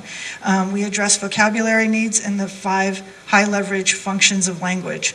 I mentioned before web-based technology, that kids can access this technology at home or at the library, as well as print media supports available from home use, which help kids acquire nonfiction reading skills. And of course, again, our professional learning in the area of ELD. And I would like to introduce Mr. Cesar Gayton from Fairlawn View. Good evening. I am very proud to present Fairlawn View's CIPSA highlights. We believe that it is extremely important to determine our areas of strength and also our areas for growth. And so what we're going to do is we're going to utilize surveys. We have already developed one site survey that we're going to deliver to all stakeholders, parents, staff, students, and community members. In fact, tomorrow I will be going to Fairlawn View and I will be facilitating, tomorrow I will be going to Moonridge and we will be facilitating to the parents the online survey, a special portion of it. Another important part of our CIPSA is that we believe that we live in a society where we are exposed to a lot of stress. And if we don't provide our children the tools for them to manage stressors and for them to be able to increase their positive responses and decrease negative emotions, we're not preparing them for the future. We realize that this is a huge undertaking, but we have a very committed staff, and we'll be very excited to share the news with you. In agreement with all the other schools in the district, we will be implementing positive behavior intervention and supports, where we will have clear expectations. We expect to have an increased academic engagement and decrease number of challenging behaviors. And of course, promote a climate where students feel safe and supported. We're going to go with our supports for ELs. We realize that there is a huge achievement gap, and we adults take ownership for it. We are currently exploring ELD materials that are aligned with the new Common Core standards, and we're providing coaching to improve our instructional practices, and we also will be providing an extended academic center that will address the needs of the ELs and the students with learning challenges. That will be staffed by teachers that have specialized training. In addition to that, we are allocating, we're reaching out to our English learner families for supports and clarification of the importance of reclassification. We have allocated funding for specialized training and curriculum development with an emphasis on language support and of course for English learners. Today we had a wonderful training session in Lexia, which is an online program that supports English language development, and we're going to use it to drive our instruction, and we're also exploring a new platform where we can provide Lexia for the parents of our English language learners. Thank you very much, and I wish to introduce our wonderful principal at Kings Mountain, Miss Diane Siegel.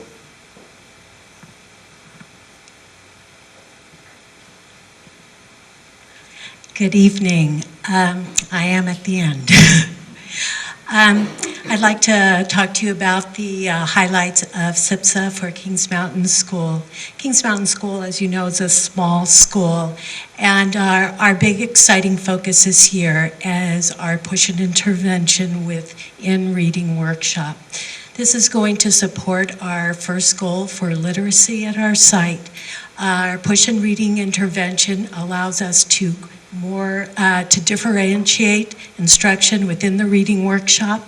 We are targeting students in small groups We are able to collaborate as team teachers and promote best practice.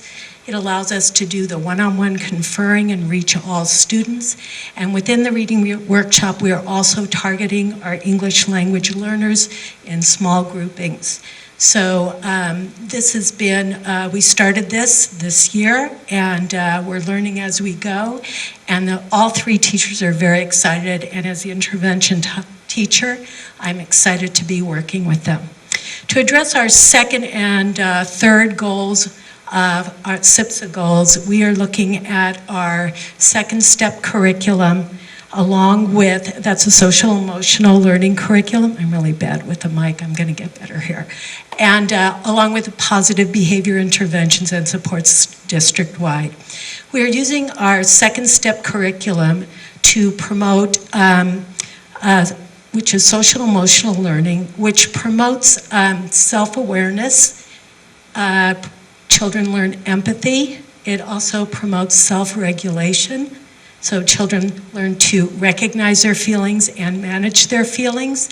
And it also allows kids to finally problem solve and self-advocate, which will prepare them for middle school. So we feel those social emotional skills are critical for being prepared for middle school and high school, and self-advocacy is the end result so that each child is able to reach out and get the supports they need. Our last goal covers our outreach to our community. And we have families that are quite widely dispersed. And through last year's survey, family survey district-wide, we realized our parents felt they needed more ways to get information about what's going on at the school. So we have introduced an interactive calendar. We're going to upgrade our webpage so it's more engaging. We're using our traditional communications where we have a weekly newsletter and a bi-monthly news publication, more broader publication. We're also reaching out to our local community, the Kings Mountain community, which is very supportive, and I'm collaborating with the Echo editor on articles in their paper and bringing in the community. Our EL supports are tied very closely to our push and intervention. So we're using integrated reading, English language supports within the reading workshop, and the targeted groupings for English language development. We are also providing our students with the Lexia Core 5. We're going to piggyback with Hatch on training. And we've also going to be doing, we're in the process of a webinar, a professional development from Heinemann, Linda Moses, who does English language development within the reading workshop, and we are very excited about the year ahead. Thank you.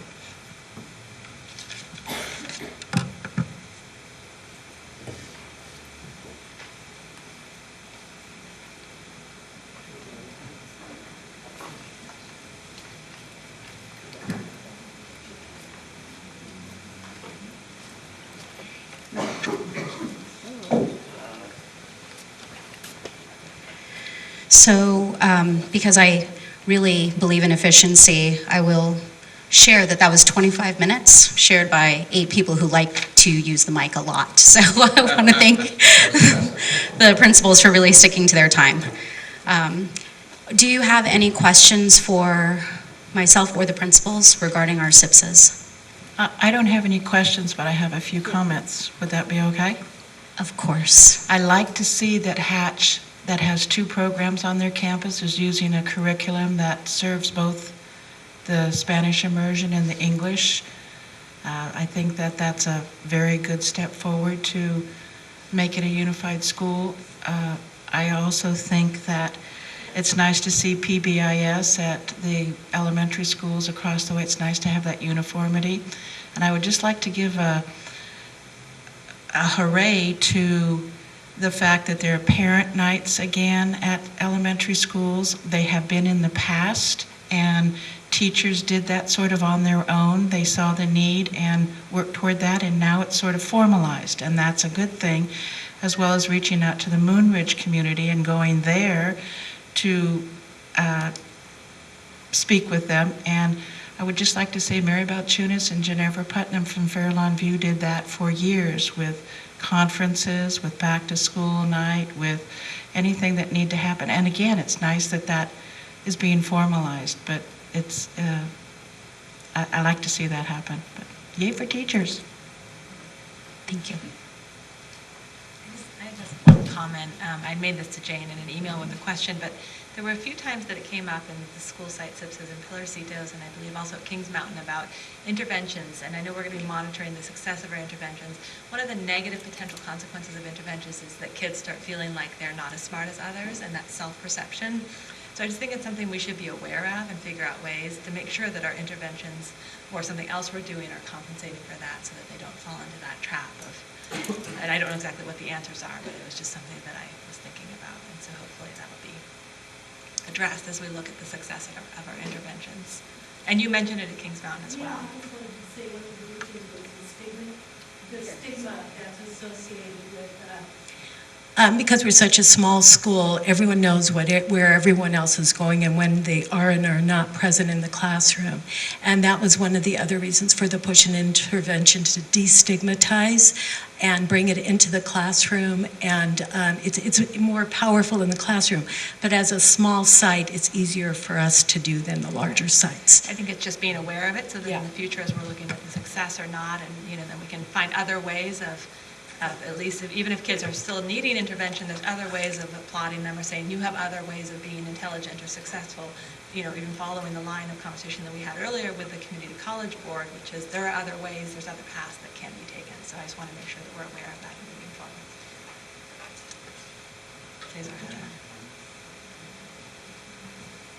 I would like to add that I always present myself as a lifelong learner. And I call my office a classroom. And no one is ever in trouble. We're always learning, and we learn from our mistakes. The more mistakes we make, the more we learn. Hear, hear. Thank you. I'd like to comment on a concern I have. There was some mention of barriers. Something that I think is still incomplete is the access to the internet by all families. As we move more and more towards using web-based tools for children to continue their homework at school, at home, it's so important that they have that ability to do that, and that teachers are aware of whether or not their student has access, or whether there's other access issues in that. And I don't know how we're going to solve that problem, but it's a huge barrier, and it's something we should be paying attention to. Why isn't this being done? Is it being done because of the simple reason that we don't have that access? And that being likely to be the explanation for different families, I hope we can find a solution to that kind of problem in the very near future, so that we can continue to enable more enhanced learning by students on their own time in the evening back at home, if that works better for them. So we conducted, because we couldn't agree more, and we also, here we've made this huge investment in technology, and all students need to be on a level playing field. So the first thing we did this year as school came in session, a special survey, one page went to the parents, and it asked, how do you access the internet? Do you have access to the internet? So we are compiling that data right now, and then we're going to find out where are our pockets, if there are, who does, who doesn't, and then we're going to come up with some strategy on how to fix it. So the first step is getting them access, and I don't mean reduced cost access, I mean access, free. And once that happens, then there's a number of other steps that we can take to make sure that kids have the devices that they need to have at home. So we are on the track. I'm not going to tell you we're going to have it solved in 12 months or less. Yes, we are. Yeah, well. Yes, we are. We'll do our very best. But we've taken step one, which is let's find out where it's missing, and then let's get it there. Absolutely. And here in Silicon Valley, it should be very doable. This is the kind of thing that I would expect our large corporations involved in net technology to step up and help. And I hope the ask has been made, and then we need the data to know what to ask for. Great. We won't be bashful.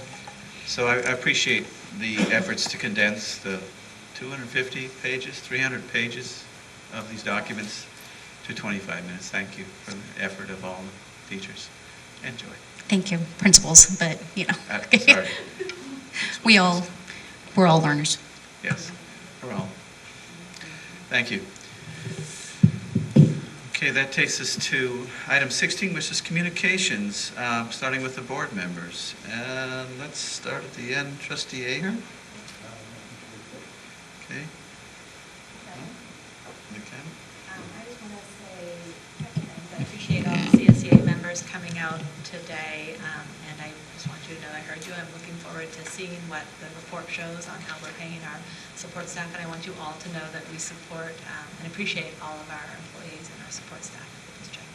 So thank you for coming. I also want to say thank you or congratulations to Ms. Murray. I know she's already left, but she was my younger daughter's 4th grade teacher, and she is an absolutely phenomenal teacher, and so excited. And it's really nice just that we were able to honor her some tonight. And I'm going to start my visits to school sites, so principals look for an email and I'll come by, and teachers look for me in the lunchroom on whatever date the principal says I'm there, because I really enjoy doing those twice a year, just to be at the school sites and be able to talk with anybody who wants to talk to me informally. So thank you. Great.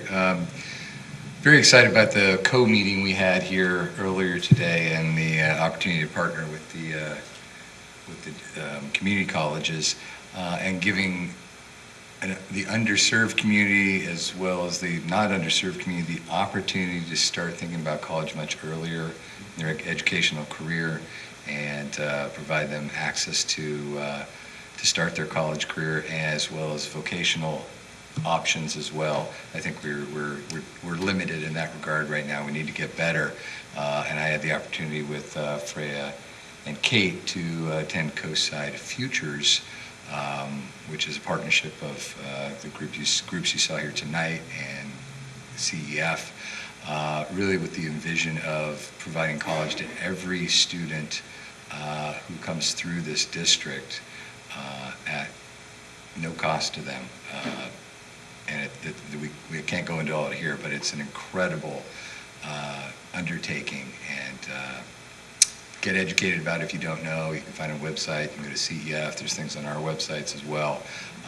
But we want to start kids earlier, right? In elementary, start thinking about where their path is and what options are available to them, open their eyes. So that's pretty exciting. Let's see, health and wellness was at the high school again, a health and wellness meeting with Jane, and what a great group of students and parents and teachers there and staff thinking about the mental health of kids, the nutritional needs of the kids, and what services we need to bring to create a better high school experience, a calmer high school experience, a more joyous one, and give them the tools and support they need. So thanks to John and everybody who participated in that. So this is my two comments for today. Thank you. Just wanted to make the comment that the board did meet as a group in a retreat format to review with Superintendent Euster the last year and a half of her tenure and discuss kind of how we work together. And it was really fun, basically, and a wonderful time exchanging ideas and discussing different ways in which we can follow through on our board goals of professionalism and communication within the board, outside of the board, with the superintendent, to all the different stakeholders, and it was a great time for us to kind of converse and reset and evaluate our expectations and celebrate the amazing growth that's occurred in this district in the last 18 months. That's all I have to comment on. So the next person we'd like to hear from is the student board member, who is way over there. Tricia? All right, so I'll try to be quick as well, but I have 4 reports. First one's from Hatch. They just had a great assembly from their PTO last week called the Incredible Magic Hat Show. It was funny. It had mimes, comedy, magic, and history as well. And they will be going to some upcoming field trips to the History Museum in San Mateo County, the Juicy Pumpkin Farm, Heel Farm as well, and Potrero Nuevo Farm. And they had a great attendance awareness month with 400 students with perfect attendance, so I think that's pretty cool. With Cunha, they just had their first dance with a lot of students going, 600 students. And their 6th graders will be going off to outdoor ed for a whole week next week, so I hope they have a great time. And they are also trying to identify their at-risk students next Tuesday, and once they identify those students, they're going to have personal calls with the parents and then meet with them personally in November. Fair Lawn View, they're implementing their positive behavior interventions, the PBIS, and then they're also implementing the Lexia Core Reading, and it's just a program for their English learners to have a better education. And they're also exploring the use of mindfulness so that everyone feels safe and supported around them. And Half Moon Bay High, it's homecoming season for us, so next 2 weeks will be very busy. Look out for a lot of Cougars in the parade. There's going to be the marching band, leadership students in the parade, and also homecoming court if you would like to see them. Our homecoming dance with an Aloha theme will be on October 22nd, and homecoming week will be from October 24th to 28th. So our themes are the song genres. Freshmen are country, sophomores are, I think, rock and roll, juniors hip hop, and seniors pop. And Friday will be our big homecoming assembly as well as the homecoming game, and you're all invited to come. So, thank you. Thank you, Tricia. Okay, Superintendent Euster. Thank you very much. So you can hear a lot of where I've been and what I've been doing, but I would like to bring something that I think is extremely important. We are right now in the middle of our district-wide climate surveys. So the survey for parents has been released. It is up on each of every school site in the district. It is also in the district office, right on our web page as well. Please, please, please, parents, take that survey. It is in English and Spanish. It will automatically translate itself into Spanish. If there's some kind of problem, please get in touch with one of our schools. We can sit and read it with you. We want your opinion. We value your opinion. We need it. You're the reason we're here, is to educate children. And so your input is vital. So please, please take the survey. The second survey that will come out on Super Tuesday, next Tuesday, is for our faculty and our staff and our administrators. So we will be giving 1 hour of Super Tuesday so that our faculty have the time to take the survey. We need your input. It's really vital. Classified staff, we also value and need your input. It is absolutely vital. Please take time. Let your supervisors know that you need this time. We also will give you the time you need to take the survey. It will be completely anonymous. You simply take whatever school you're working at. If you're a district office, it'll be district office. You're at Half Moon Bay High, wherever. Click on the link that either says classified, credentialed, or administrators, we also need you. Take the survey. We don't want time to be the barrier for why we can't get your inputs. If you need devices, please go to the principals. If you're at a school, get at the principals. They'll get a Chromebook card out. We'll get you onto those devices. Your opinions matter. They matter very much to the district. And finally, come early November, our principals will be facilitating all of our students in grades 5 and up. We'll also have an opportunity to give their most wonderful and beneficial input into our programs as well. So I wanted to make you aware of these. These are not, quote, the district surveys. The questions were created by Panorama based on some surveys out of Harvard, so they have both reliability and validity. So it's not us making up the questions. We have no idea who takes these surveys. All we know is what school you're associated with. That's important to us because we're measuring school climates, among everything else. But we don't know individually. We have no idea. We have no idea. So I just want you to know we really want your opinion. We're not trying to force you into any kind of corners or anything, and we just need it. We need it badly. So thank you all in advance for participating. Thank you. Okay, next is item 17, the consent items. Do I have a motion to approve? A motion to approve the consent items. A second. Second, thank you. So that opens it to discussion, and we have a member of the public, Miriam Serrano-Gandara, who'd like to address the board on topic. Hello. Hello. Hi, good night. My name is Miriam Serrano-Gandara, and I'm an administrative assistant for categorical programs at the district office. And only I just want to be considered for be reclassified as well as my other co-workers at the administrative assistant board, because I work with them at the district office, and my job description is pretty similar to them. And I know that their job is really, really important as mine as well, and all of them here. So, and we all of us manage sensitive and confidential information. And I thought, and I think I was excluded to be reclassified with them. So it's the only way. Thank you. Thank you. Okay, any other comments, discussion?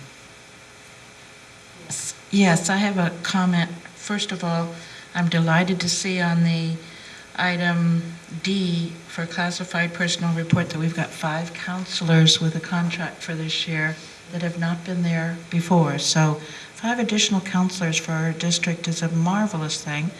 And I'd also like to thank all of the people who donated to the district this month. And Half Moon Bay High School received $68,000 in donations this past month. And so I say thank you to all those people who have been involved in participating in that. It's just we can't do it without them. So thank you, parents, community members.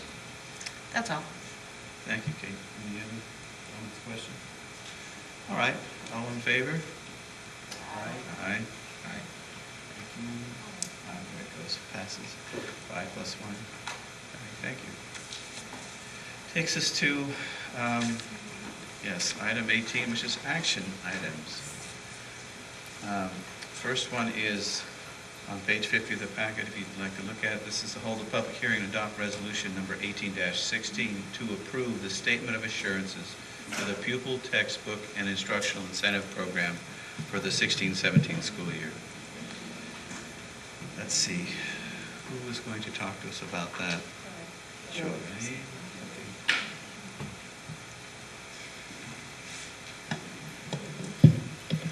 So we hold a public hearing on the statement of assurances on a yearly basis. We have reviewed our textbook inventory to confirm that all students have sufficient materials. This is an opportunity for us to hear from the public. Okay. First, I need a motion to approve. Do I open it or does No, I open the board, it. right? Okay. So we do that before the motion, point of order? Right, okay. So I need a motion to approve. Thank you. Okay, then we can open the hearing on Resolution 1860 about assurances of pupil textbook instructional incentives. Would anyone like to approach the podium and ask a question or comment on this? Seeing none, I will close the hearing, and it's time for a vote. This is a resolution, so a roll call vote. Starting with Trustee Papalardo. Aye. Reamer, aye. Aye. Okay, that motion, item 18A passes as 5+1. Ms. Serrano, thank you. It takes us to 18B, which is to approve the program budget revisions to the single plan for student achievement for all school sites. And is this going to be moved? So as we presented earlier, the school sites each worked with their school site councils and their communities to put together their school site plans, which we've prepared for your review and approval. Okay, thank you. Have motion to approve? I'll make a motion to approve. Seconded, thank you. Any comments, discussion? I think it's a good Thank you, thing. principals, for doing that. Thank you, school site councils. Thank all of your community for involving in that. I know what a challenge it is to make that happen, so thank you. Okay, so all in favor? Aye. Aye. So 5+1, thank you.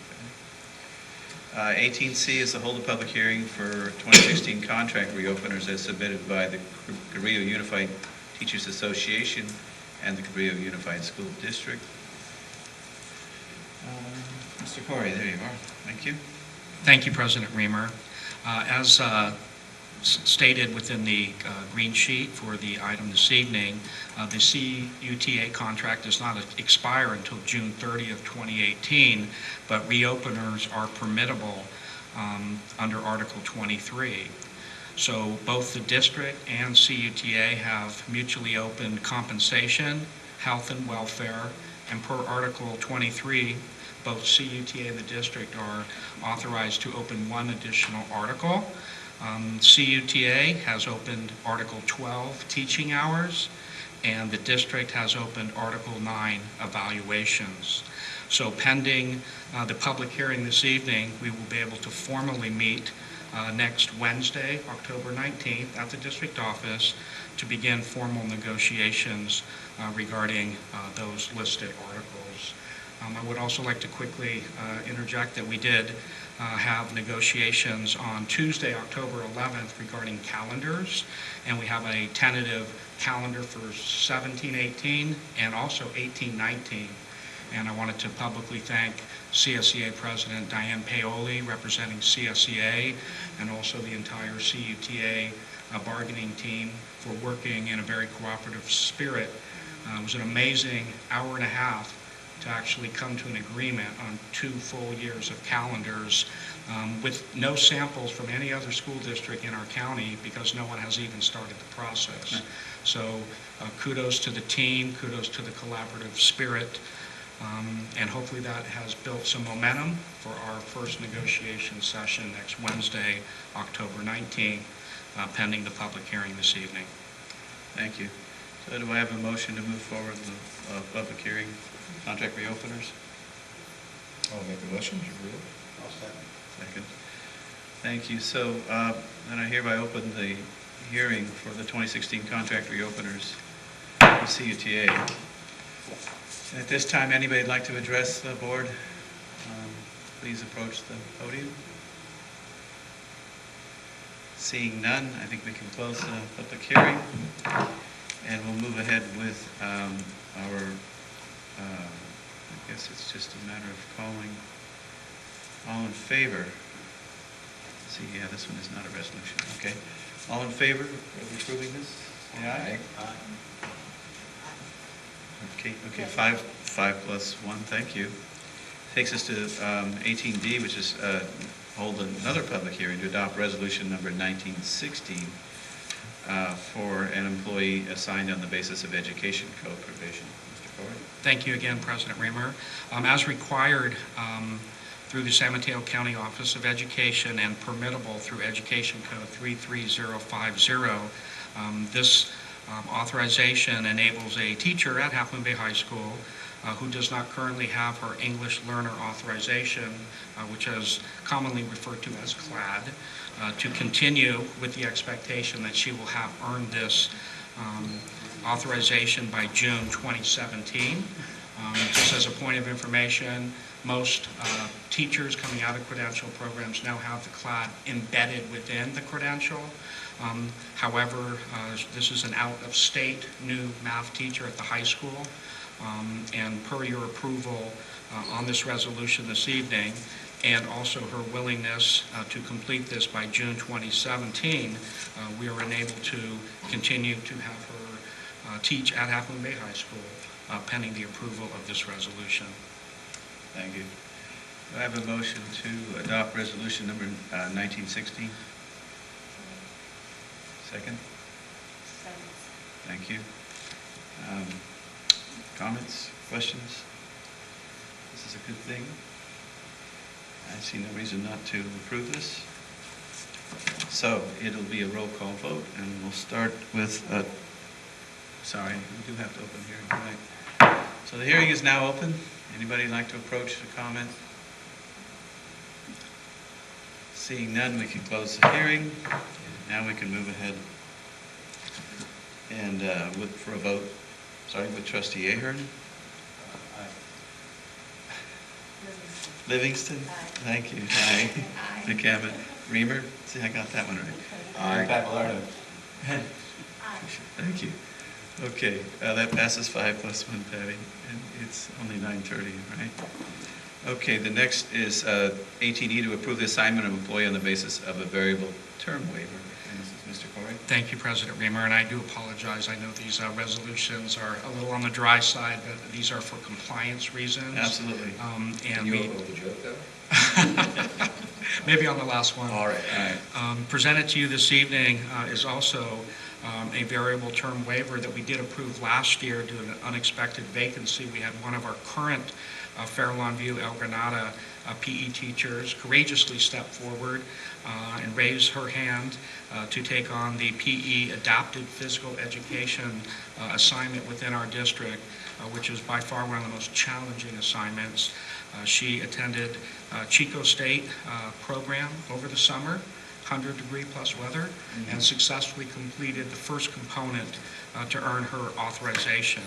So pending your approval this evening of the variable term waiver, she has continued to be compliant, and she will complete her credential work this summer, 2018, also up at Chico State. Thank you. All right, do I have a motion to approve the assignment of employee on the basis of variable term waiver? I will provide that motion. Thank you. Thank you. All right, comments, questions? Thank you. Well then, all in favor, say aye. Aye. 5 plus 1. And 18F is to adopt resolution number 2016 for employees assigned on the basis of an education code provision. Mr. Corey. Thank you, President Reamer, and this is our final resolution of the evening. We have two teachers, one at Cunha and one at Half Moon Bay High School, which pending this Ed Code 44258.3 are permitted to teach departmentalized classes, both at Cunha, Shop, and the high school for chemistry. And as we do on an annual basis for some of our teachers, we present this resolution to the governing board for your approval for compliance reasons. Thank you. So do I have a motion to adopt resolution 2016? Second? I'll second. Thank you so much. Board's a little tired today or something. All right, discussion, comments? Sounds like a good thing to me. Yeah. Perfect. I will have a roll call vote, starting with Trustee Papalardo. Reamer, aye. McCammon. Livingston. Ahern. Aye. Student Board Member 2, 5 plus 1. Thank you. Taking us next to item 18G, which is another resolution. This time is 2116, is to approve the use of the leaseback project delivery method and negotiate lease agreements. And this is, Ms. Crystal Leach is going to tell us about this Yes, one. thank you. Yes, I wanted to get in the excitement of resolutions at this board meeting, so. This resolution is about having the district desire to construct improvements to Building C and to the library here at the CUNY campus.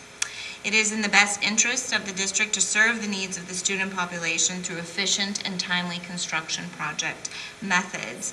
I do recommend the passage of this resolution to allow the district to proceed with a leaseback project delivery method for the repairs of the CUNY C building and the library.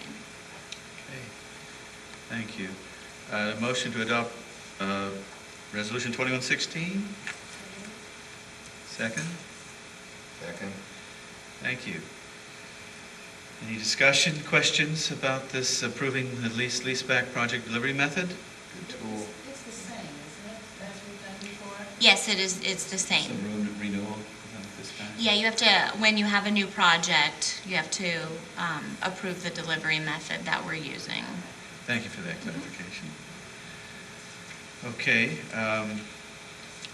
so this is a resolution, which is, again, it's a roll call vote, starting with Trustee Ahern. Aye. Livingston. Aye. McCammon. Aye. Reamer. Aye. Bill, me too. You too. Tricia. Aye. Thank you. 5+1. Aye. Thank you. And that takes us to the last action item of the night, which is 18H, and it is approving the license agreement for shared use of parking. A very momentous occasion. Who's going to talk to us about that? I'll start and Jane can fill in. What's this all about? What is this all about? This exciting thing for the community about us getting a new library, that they require the need to share some parking spaces with the district. So this license agreement that comes before you has been several months in the making to negotiate between the district and the city of Half Moon Bay on the usage and extension of the Cunha parking lot. Thank you. Do I have a motion to approve the license agreement? Second? I will second. Thank you. Comments, questions? Would you like to comment on it necessarily? Superintendent Euster?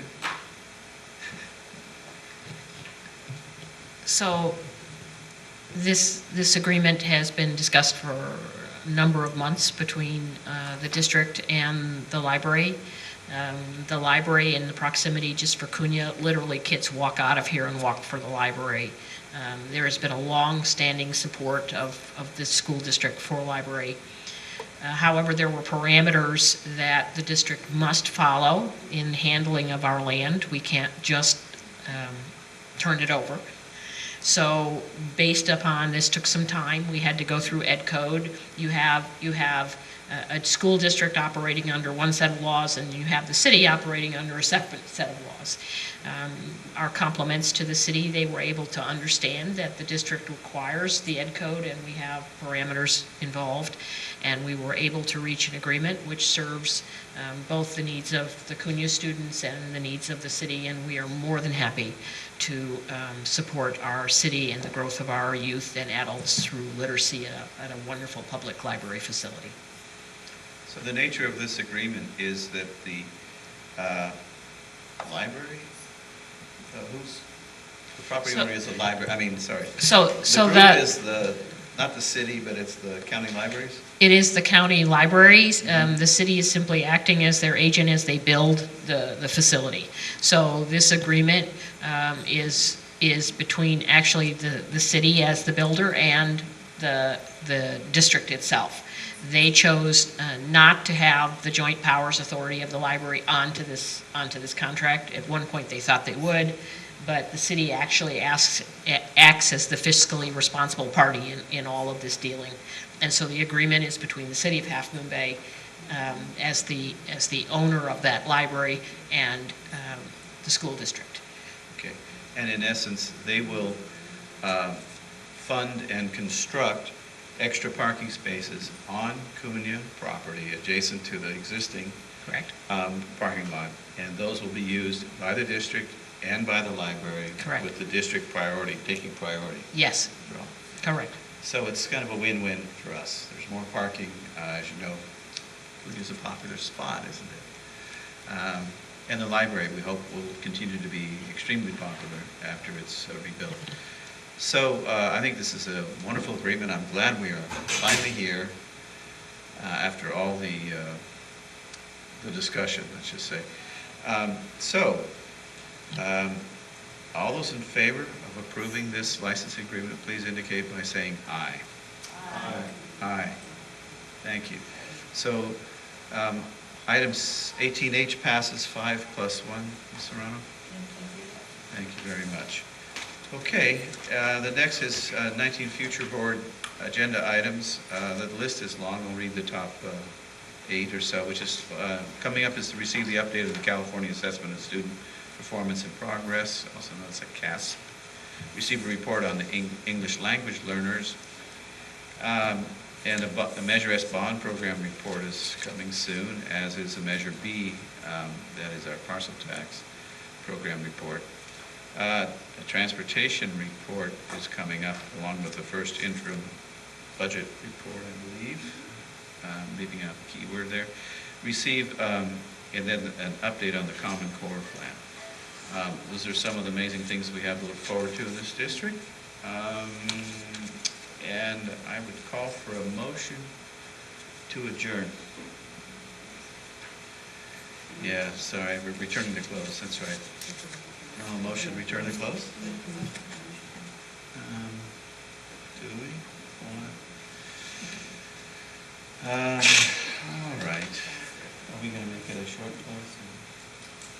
We'll see. All right, we'll go ahead. And I have a motion to extend the meeting past 10 if needed.